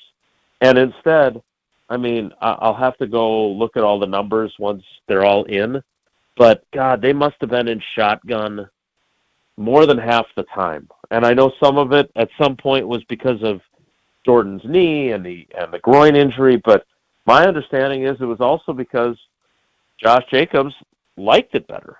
And so I don't think we can say, well, Matt LaFleur doesn't know what the hell he's doing because he couldn't make an effective adjustment to changing his team's running style to suit his new running back. I think that is the type of thing that is such a significant overhaul that if you are going to make changes, you tend to have to make them throughout an entire offseason as you adjust your system. So I think he made some adjustments. He certainly made adjustments to the run game that allowed it to be so productive with a stud workhorse running back. But I think they always kind of struggled to figure out, okay, how do we make our play pass game as effective when we're running things differently than we had before? And I just don't feel like they ever really got an answer for that. And again, if you have a great quarterback, which for all of his faults that people think about, Aaron Rodgers is one of the all-time greats. And, you know, I got very frustrated, and I know there were some people that have been, you know, kind of hitching their wagon to Jordan Love being awesome, and that's great, you know, if that's what you believe. I think he's good. But I've had the benefit of watching two of the best to ever do it in NFL history, right? One guy that's already in camp and another one is going to be. And that's really hard. And we saw it so much that we then start to think, well, anybody can do that, because we didn't have to watch all the other crappy quarterbacks like most other organizations have, that most other beat writing corps have to watch. And Jordan Love is not a crappy quarterback, not at all. But he sure as heck isn't as good as the lineage before him, and he's got a hell of a long way to go to get to where he wants to be. Now, do I think he's capable of that? I do, because he's gone from a guy that I didn't see make a lot of wow throws to a guy who clearly has improved a ton and has the ability to make the wow throws that the Favres and the Rodgerses did. But you can't throw 3 picks like he did with the game. And he's now thrown 5 picks in his last 2 playoff games, right? Really, in his last 5 quarters of playoff football. Yeah, and some really stupid ones. And look, Aaron Rodgers did not play well enough in some playoff games either, right? I mean, but I would say, other than the 49ers loss in 21, when they were at home as the number 1 seed and they lost 13-10, and the 49ers didn't even score an offensive touchdown, I have a hard time thinking of a playoff game that the Packers lost where Rodgers squandered the kind of defensive effort that they got tonight.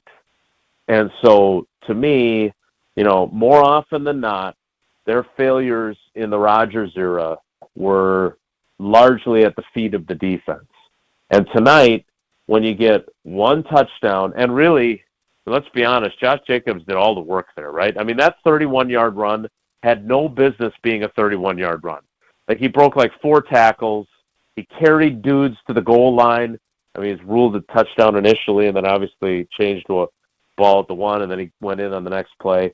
But, like, even with the injuries to the wide receivers, not having Watson, Dobbs, or Reed, you know, even before those injuries, you know, obviously they didn't have Watson going into the game, I didn't see much from their passing game that made me think against a really good defense, they could, against a group playing, you know, 2 shell defense to keep everything in front of them, they did not show the execution ability to be able to go 10, 12 plays down the field. And this is what defenses do, and if you can't answer that, then you're in big trouble. Now, I would say the one thing that I would make what probably amounts to an excuse for them with is they lost Elton Jenkins, and they were screwed. Like, I think Rob Domofsky had a stat from ESPN Stats and Info that the Packers' offensive line played 830 snaps together, their starting 5. That was the most of any offensive line this season to play together.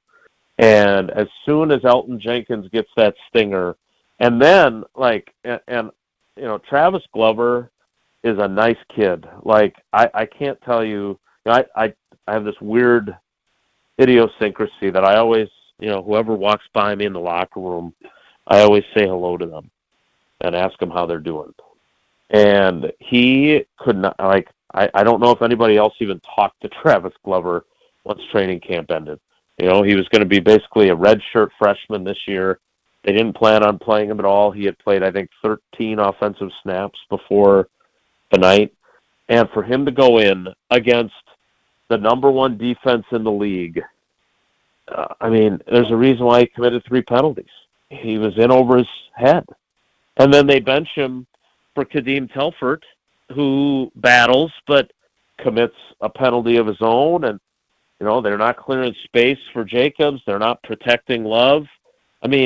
Losing him, as much as it was bad to lose all those wide receivers, it was almost as if they couldn't function offensively. And so my point is that, do I still think that this team the arrow is pointing up?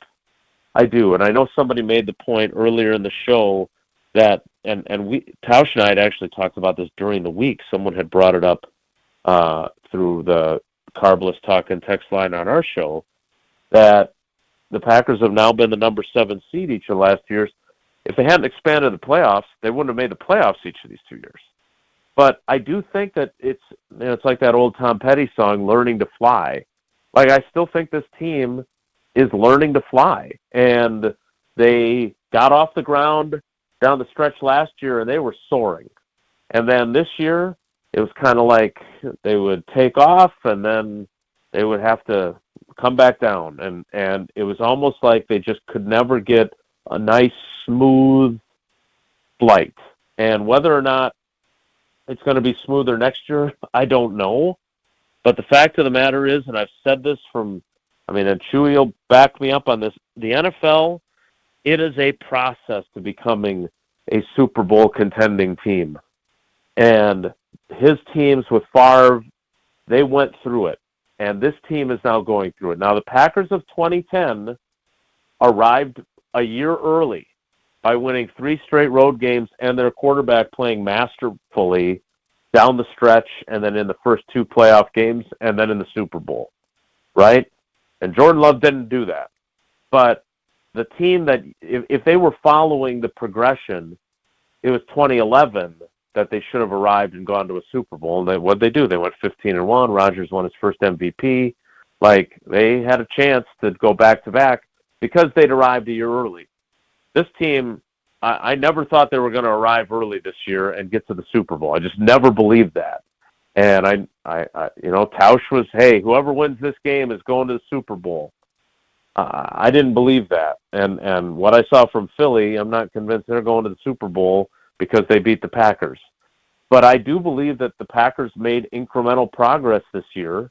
And as pissed off as you are as a fan, or as disappointed as you are as a fan, I do think this is part of the growing process. And Tausch hates it when I say this, and quite frankly, Maddie and Sydney hear it all the time too, but it's because I believe it so earnestly. Growth is not linear. You are going to have setbacks. You are going to fail. And what do you do about it when you do have that setback and when you do fail? And, I wasn't in Philly, but Wes Hodkiewicz sent me what Josh Jacobs said after the game.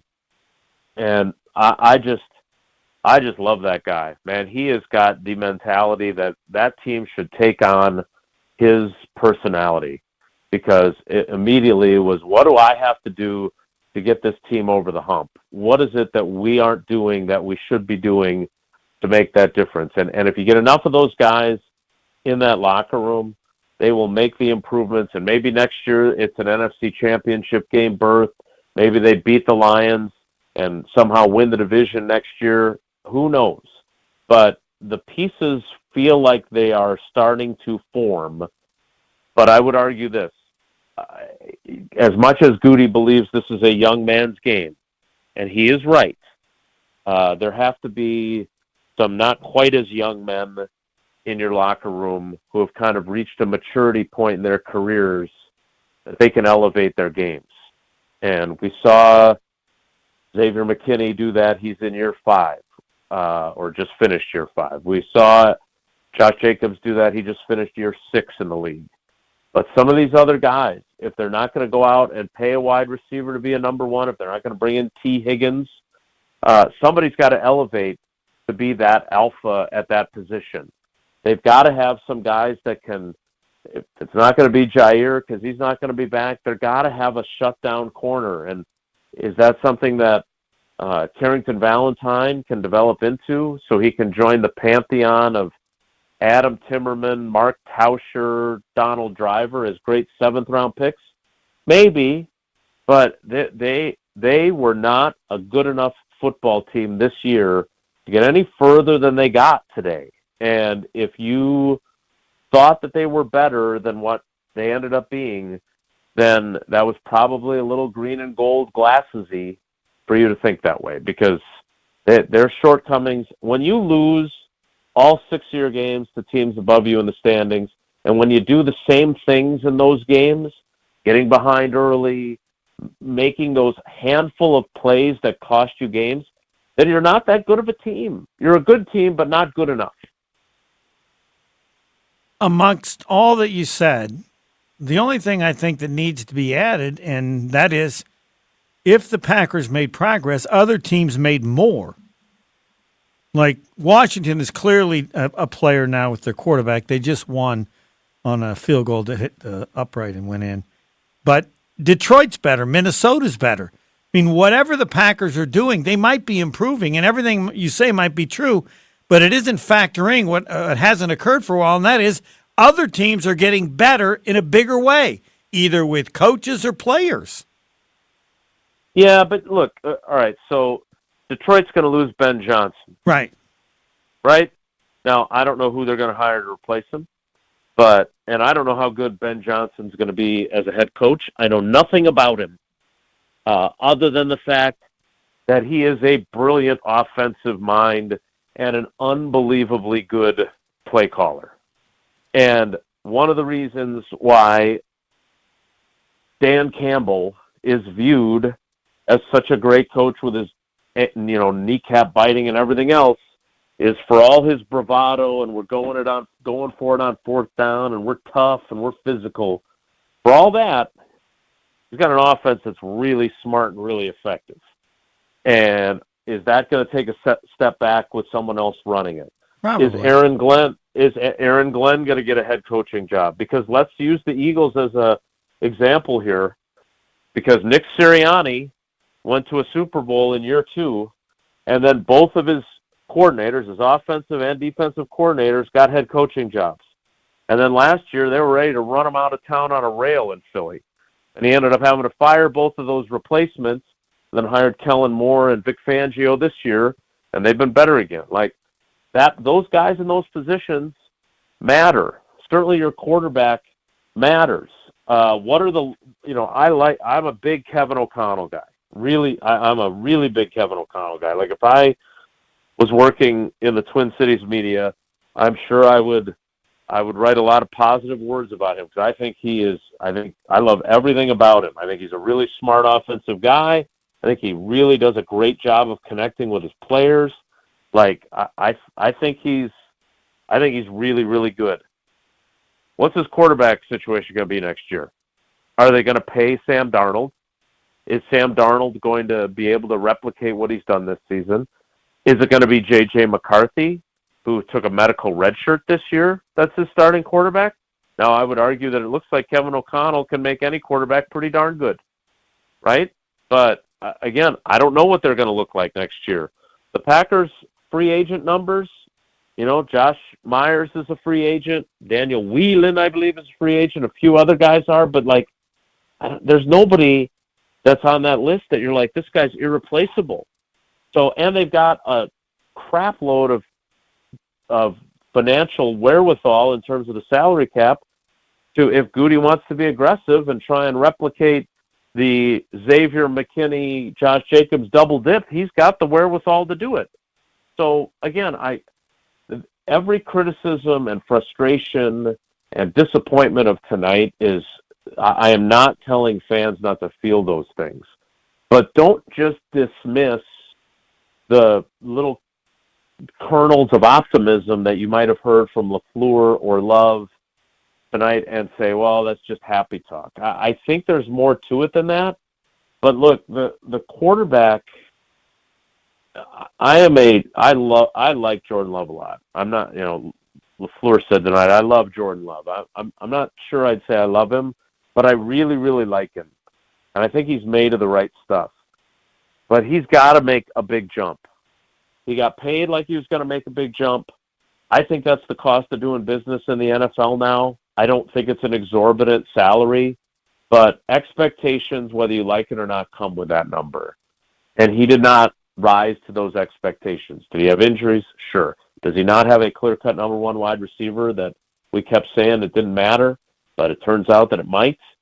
Sure. But he, in year 3, has to really and truly elevate his game in his 3rd year as a starter for them to get farther than they have these first 2 years, for them to have a higher seed, for them to win a division and have a home game, and for them to have a legitimate shot of being a Super Bowl contender. Because I think in the very end, whether it was Tausch and me or whether it was fans, the folks that were looking at these guys going, they can make it to New Orleans, we were all, to varying degrees, fooling ourselves. And now the question to me is, can they win the division next year? Or you end up being a 5 seed? You can't be a 7 seed. One team has won as a 7 seed, one game, and that was the Packers. And the question next year is going to be, are they good enough to win the division? My answer would be no. I wouldn't pick them to win the division. Would you? Yeah, not today, but so many things can happen between now and the start of the season. We just went over some of them with the Lions and the Vikings. With this team, again, with what they've got for salary cap space, they're in the one great thing about being this young team with all these draft picks from 22, 23, and 24 is that none of those guys are on the cusp of free agency. That 2022 class of Walker and Wyatt and Watson and Dobbs and Zach Tom, those guys are all in contract years. Now, if you want to look at 2026 and say, oh boy, what are they going to do then? I don't know. The one thing that if I was a Packers fan, I would have some apprehension about is that, and again, I really don't want to sound like a Goody hater, because I am not, even though we have not seen eye to eye on a few things. I think he's done a fantastic job. Not as fantastic as Tausch thinks, but a fantastic job. But the one thing I find myself wondering is, are they going to have the mentality essentially that everyone is replaceable? And we're not going to pay guys.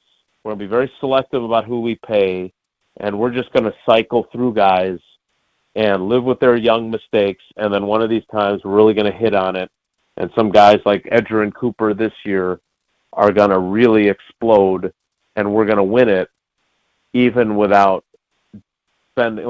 I'm sure he's regretting the money he paid Jair. I'm sure he's regretting the money he paid Kenny Clark. And if I were to be nervous about anything, it would be that he and the personnel staff, the scouting staff, would say, look, all these guys are replaceable. So we'll let Christian Watson and Romeo Dobbs walk at the end of their 4th years, and we'll replace them with guys that we draft in the 25 and 26 draft classes. Right? Josh Myers, we're going to let him walk, and we'll find somebody else to play center, or we'll move Elton Jenkins, or whatever we'll do. Now, I don't think they should do that with Zach Tom, who didn't have a great night tonight, but he was dealing with injuries all season. I still think he's a very good player. But I do find myself wondering if that will be good. That's one of the things I want to really see how it plays out over the next couple of years, because I just keep thinking back to the conversation I had with him last year about the success they had and whether that solidified his belief in because he'd always told me it's a young man's game. And I just wonder if he's going to think not only is it a young man's game, but there's more young men coming. So we'll just replace these somewhat young guys with new young guys and not overpay these guys and let them go play somewhere else. And more often than not, you're probably right, but ask Joe Shane in New York if he was right to say, well, we don't need to pay Xavier McKinney. We'll get somebody else. Because every once in a while, there are players that either you make sure you pay because you can't live without them, or you regret not paying them because they go on to play and do great things elsewhere. All right, Jason, we have two issues to address here, not issues to talk about. The injury report presented by Orthopedic Associates of Wisconsin, there is a difference. A lot of bad, and we just don't know how bad, right? Yeah, I mean, Josh Myers talked to Rob Domofsky, who's obviously in Philly. It was scary, obviously. He got carted off with a leg injury. Early returns are that he avoided a torn ACL. In fact, it's not his knee or his ankle, even though it looked that way in real time. Instead, the doctors told him that they think he's got perhaps a hairline fracture of his tibia or fibula. So that's certainly nobody wants that, but it's certainly better than the other possibilities. Elton Jenkins with a stinger, that'll go away, but he doesn't have any more games to play this season, and his absence was rough. Jaden Reed said he tried to go back in, or tried to convince them to let him go back in, but he just was feeling way too much pain in that shoulder. So, again, that's not a long-term injury. The one that I have, obviously, major questions about is now Romeo Doubs has suffered 2 concussions. He suffered one on November 24th against the 49ers and missed the next 2 games. Now he's been wearing this Guardian cap, which is supposed to add an extra layer of protection for your brain, and he was in really rough shape as they helped him off the field. I was talking to Zane Anderson this week, not as a reporter, just as I told him, just someone who was worried about his health, and he still hadn't cleared the concussion protocol, and so he missed 2 games. Like that. To me, that's the scary stuff, is when guys aren't able to play again because they can't pass the concussion tests, or they experience another concussion in somewhat short order. So in Romeo's case, 2 concussions in about 6 weeks. Zane Anderson had only had 1 other concussion in his life. It was in college at BYU. But when recovery takes a while, that's when you get super nervous. So, again, I don't know what the future holds for Romeo. It was obviously a really difficult year on a number of levels for him. But that's a pretty significant injury, and I don't know what to expect for him moving forward, because you would think he took the precaution, those Guardian caps, they kind of make you look ridiculous. But it doesn't matter how you look. You're trying to protect your brain, and the fact that he suffered another concussion is not great. The post-game injury report presented by Orthopedic Associates of Wisconsin. There is a difference. Visit orthowisconsin.com today. Excuse me. Well, you don't have to get all emotional about it. Yeah, I did. And because I feel like I should be the concussion expert for everyone. I could see him, ask him 5 questions and tell you what's really going on. And it's really not that hard. And when you get a bad one, it's bad, and everybody knows it. I think the teams could solve this problem very easily without all that they do to make everybody feel like they care. The Boucher Automotive, the drive of the game. You only got one, I think. This one, do we have any choice? The Boucher Automotive drive of the game? Yeah, no, it's got to be obviously the 1 touchdown drive they had, and look, Josh Jacobs did all the heavy lifting. I mean, again, they got within 6. They're within 6 with 14:56 to go. Damn. Yeah, I mean, it was, and then, I mean, look, Josh Jacobs is the real deal. I think we all know that. That's not super insightful for me. But he just, that run was just, I think it's Kyle Brandt that does his angry runs on Good Morning Football. That was an angry run. It was really impressive. And, him and McKinney. You get more guys like that on your team, whether you draft them and develop them or take them from teams that are too stupid to keep them. That's how you get to where you want to go as a team. And he did all the heavy lifting on that drive. And they just, they did have a couple of other drives. I mean, right? They had the one where they failed on fourth down, where Malik Heath, LaFleur kind of threw him under the bus about how he didn't get his feet in. I mean, again, that was a Jordan Love throw that wasn't super accurate. Like, if he puts the ball on him like he's supposed to, he is in bounds. So, there's a little bit of both going on there. So, that was a promising drive that obviously ends with the failure there when the game is still a possibility. Now you got me getting all emotional. So it's got to be the touchdown drive, the only one they got in a 22-10 loss. And, of course, the drive of the game is brought to you by Boucher Automotive, where we ride with you every mile, especially at the Greenfield Nissan dealership. My guys take such great care of us. I could not be more thankful for Mike Hansen and Scott Foote and the whole team over there. They have taken great care of us. I think we're on our fourth and fifth Nissan vehicles from them over the last decade plus. They are always there for us, and they're there for everybody because that's what they do. They ride with you every mile. And your final comment of the season. You have one paragraph left because I'm about to fall asleep because this is way past my bedtime. But I do want to know, given that limitation, what do you feel that you want to say most about this year and this team? Yeah, I mean, look, I have certainly said a lot for a show that was supposed to end at 10, and it's now 10:24. But I think the biggest thing that I would say is, and it's not my job to tell you how to be a fan.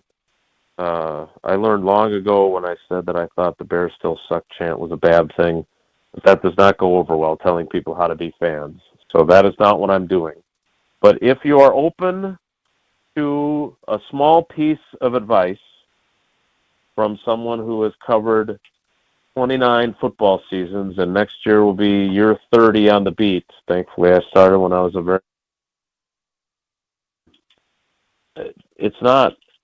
all is not lost. I know it feels that way tonight. I still think that this team's arrow is pointed in the right direction. And they don't pay me. I don't work for Packers.com. They wanted me to once upon a time, but that's not where I work. That is not who signs my paycheck. So I don't have to put a happy face on their loss, and I don't think that's what I'm doing. What I am saying is that I think there's a lot to feel really good about as a Packers fan. I do. And I think Jordan Love, while everyone was crowning him as him and all the other accolades, he's still got a ways to go, and we have to acknowledge that. But I think he can get there. I don't think he'll ever be as good as the other two guys. I don't think he's going to Canton. I think he'll be in the Packers Hall of Fame, as you predicted the moment he became the quarterback. I don't think Matt LaFleur is Vince Lombardi or Bill Belichick. But I don't think he's as bad of a coach as Packers fans are thinking he might be right now. Is it possible that he will be, as you so eloquent, I still think this is one of your smarter observations. Is it possible that he will be a Steve Mariucci who wins a lot of games but never wins a Super Bowl? They are in exactly the same situation. The 49ers let go of Mariucci after 6 years with almost exactly the results. And history says they made a mistake because it just got worse for a while. No doubt. But I do think that he is a better coach than it feels like he is tonight. And so you can be frustrated and definitely be critical. As a fan, you're the one who's paying the freight. You're buying the tickets. You're buying the jerseys. You're getting the horse collar kielbasa at the concession stand and buying the $12 beers. So you have every right to be disappointed and frustrated and mad and all the feelings you feel. I'm not telling you that those are invalid. What I am telling you is when you take a beat, maybe have a meal, take a deep breath, I think you'll see that there's still a lot of good that comes from this season. They still took a step forward. It was not a giant leap like you were hoping for, but I still think they took a step forward. And I think there is all kinds of opportunity ahead for them this offseason to do some really cool things with their roster, for them to retool their offense and say, okay, if Josh Jacobs likes us to run the football this way, then what are we going to do to make our passing game off of it more effective? So Matt LaFleur and his staff, I don't think they need to fire a bunch of people. I think they need to be better, and I think they have to get creative and be thoughtful and work their tails off this offseason. I think they got the real deal finally as a defensive coordinator. I think they have the best defensive coordinator that they've had since Dom Capers was in his heyday in 09 and 10. I think they've got some field-tilting players on that side of the ball. I think Edgerrin Cooper is going to be one. I think Xavier McKinney is going to be one, or already are. I think Evan Williams is going to be one. But they've got some personnel things to do on that side of the ball as well. They got to figure out how to pressure the passer. It would appear that for all the great things Goody has done, I don't think Rashawn Gary's good enough, and I don't think Lucas Van Ness at this point has given us any reason to think he's going to be good enough. So they got to get better rushing the passer. They got to figure out what they're going to do at corner, but all is not lost. So be angry and disappointed and frustrated tonight, and even tomorrow, and maybe even the next day, and heck, you can take all the way to the Super Bowl on February 9th. But at some point, take a deep breath and say, you know what? There's some real opportunity here. This team can get a lot better, and I think it will. Thanks, Jason. All right, Homer. Good night. Take care. Be good. Good night. Not exactly. We got a couple other things to do. It hasn't changed. Packers lost 22-10. Next. More Green Bay Game Night coming up on ESPN Wisconsin and 620 WTMJ. Hi, this is Lee, inviting you to Ruth's Chris Steakhouse in Middleton. We got a great happy hour every day of the week from 4 o'clock to 7, and our patio during the summer is open too. If you're getting married, a special occasion, a birthday, anniversary, or even a business meeting, we've got all the accommodations right here at Ruth's Chris Steakhouse. You work hard and sometimes you're not sure what you want to do, where you want to spend your money. I want to encourage you to come into Ruth's Chris Steakhouse and say hello. It'd be a pleasure to meet you. Listen to Wilde and Tausch, presented by Pella Windows and Doors of Wisconsin on 100.5 ESPN. Matt LaFleur, I would really love to see him level out and be more even-keeled. Every time the camera pans over, it looks like somebody stole his dog.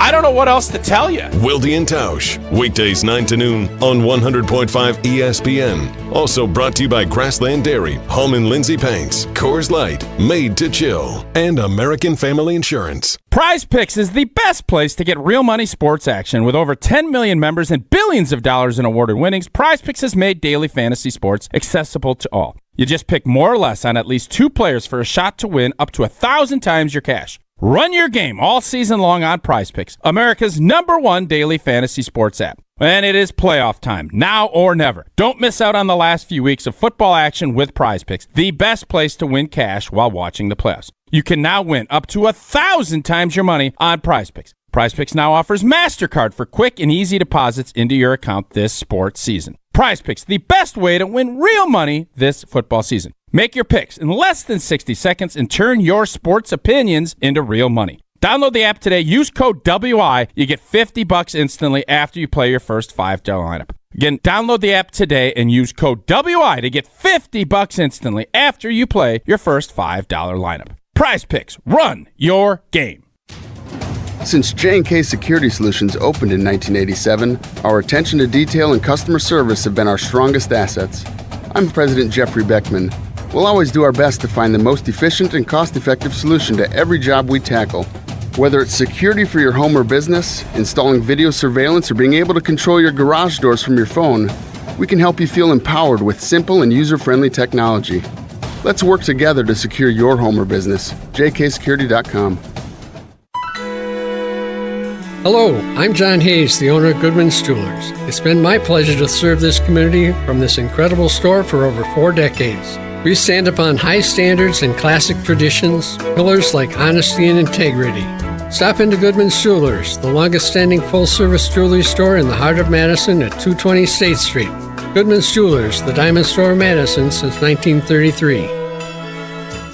The best is at Goodman's. LabCorp Clinical Trials is changing to a new name, Fortrea. While the name may be different, Fortrea combines decades of great experience and professionalism with new opportunities for clinical trial participation. It's more than a mission and more than a new name. Fortrea is dedicated to moving healthcare forward. To learn more about the future of healthcare and upcoming clinical trials, visit us at FortreaClinicalTrials.com. That's FORTREA clinicaltrials.com. From the biggest plays on the court to the comments made in the locker room after, an in-depth recap of every Bucks game in 6 minutes. No more, no less. Bucks in 6 provides game recaps for every game. Hear the high-flying dunks from Giannis. Puts it on the floor, spins down the lane, and plunges it through. Or the deep threes from Dame. Dame time has arrived with 107. Bucks in 6 on the Bucks Plus Audio Network. Find it now on bucks.com/plus or on Spotify, Apple, and wherever you get your podcasts. This is Monte Ball. Monte steps to the right, dashes, reaches, touchdown. You listen to 100.5 ESPN WTLX Monona, Madison. You're listening to Green Bay Game Night on ESPN Wisconsin at 620 WTMJ. React to the game by calling the Boda Box Wine Line, 800-990-3776.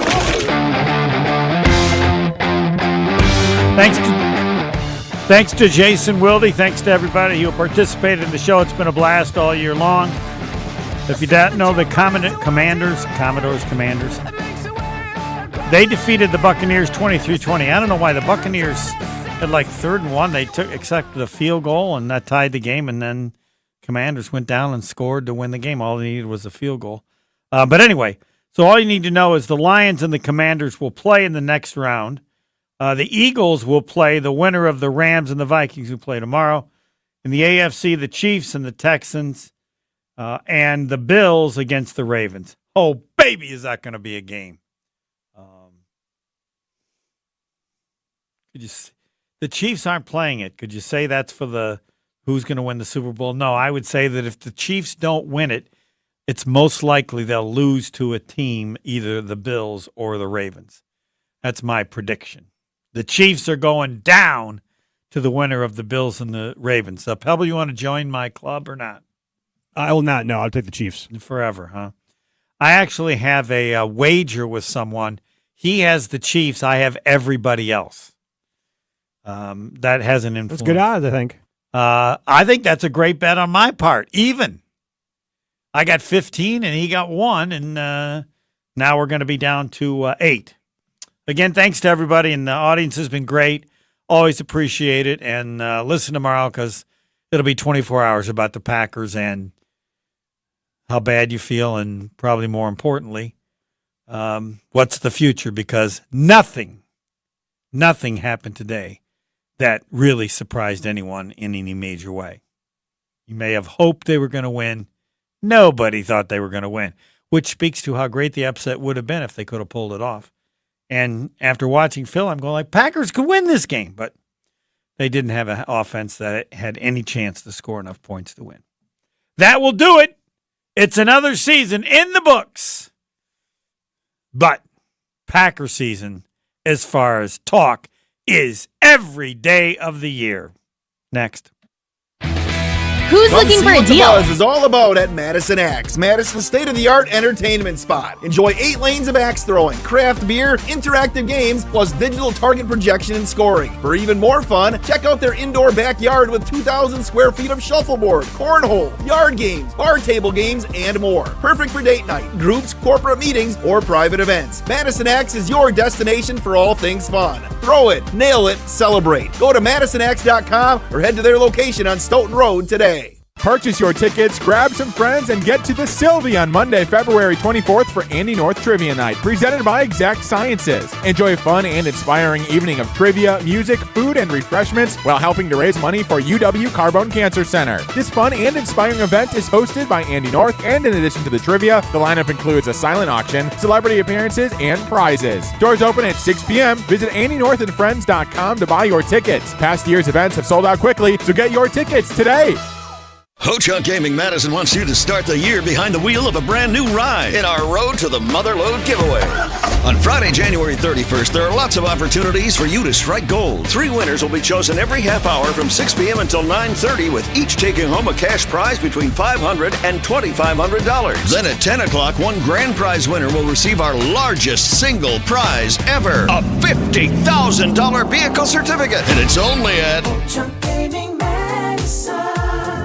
Your warehouse concrete floors see a lot of traffic. Uneven, sinking, or cracked concrete can pose a serious threat to any business operation. From trip hazards to cracked foundations, sinking concrete can keep any business owner up at night. Concrete Lifting Technologies is here to help. Concrete Lifting Technologies can even out that concrete floor to prevent these hazards. They can level your warehouse floor within a few hours and don't even need to shut down your operations. Visit itaintmudjack.com to get a free quote today. That's itaintmudjack.com. Hi, Drew and Jonathan Scott here, reminding you that a lot of life's firsts are better with help from American Family Insurance. Like your first home expansion or your first big lightning strike. There's a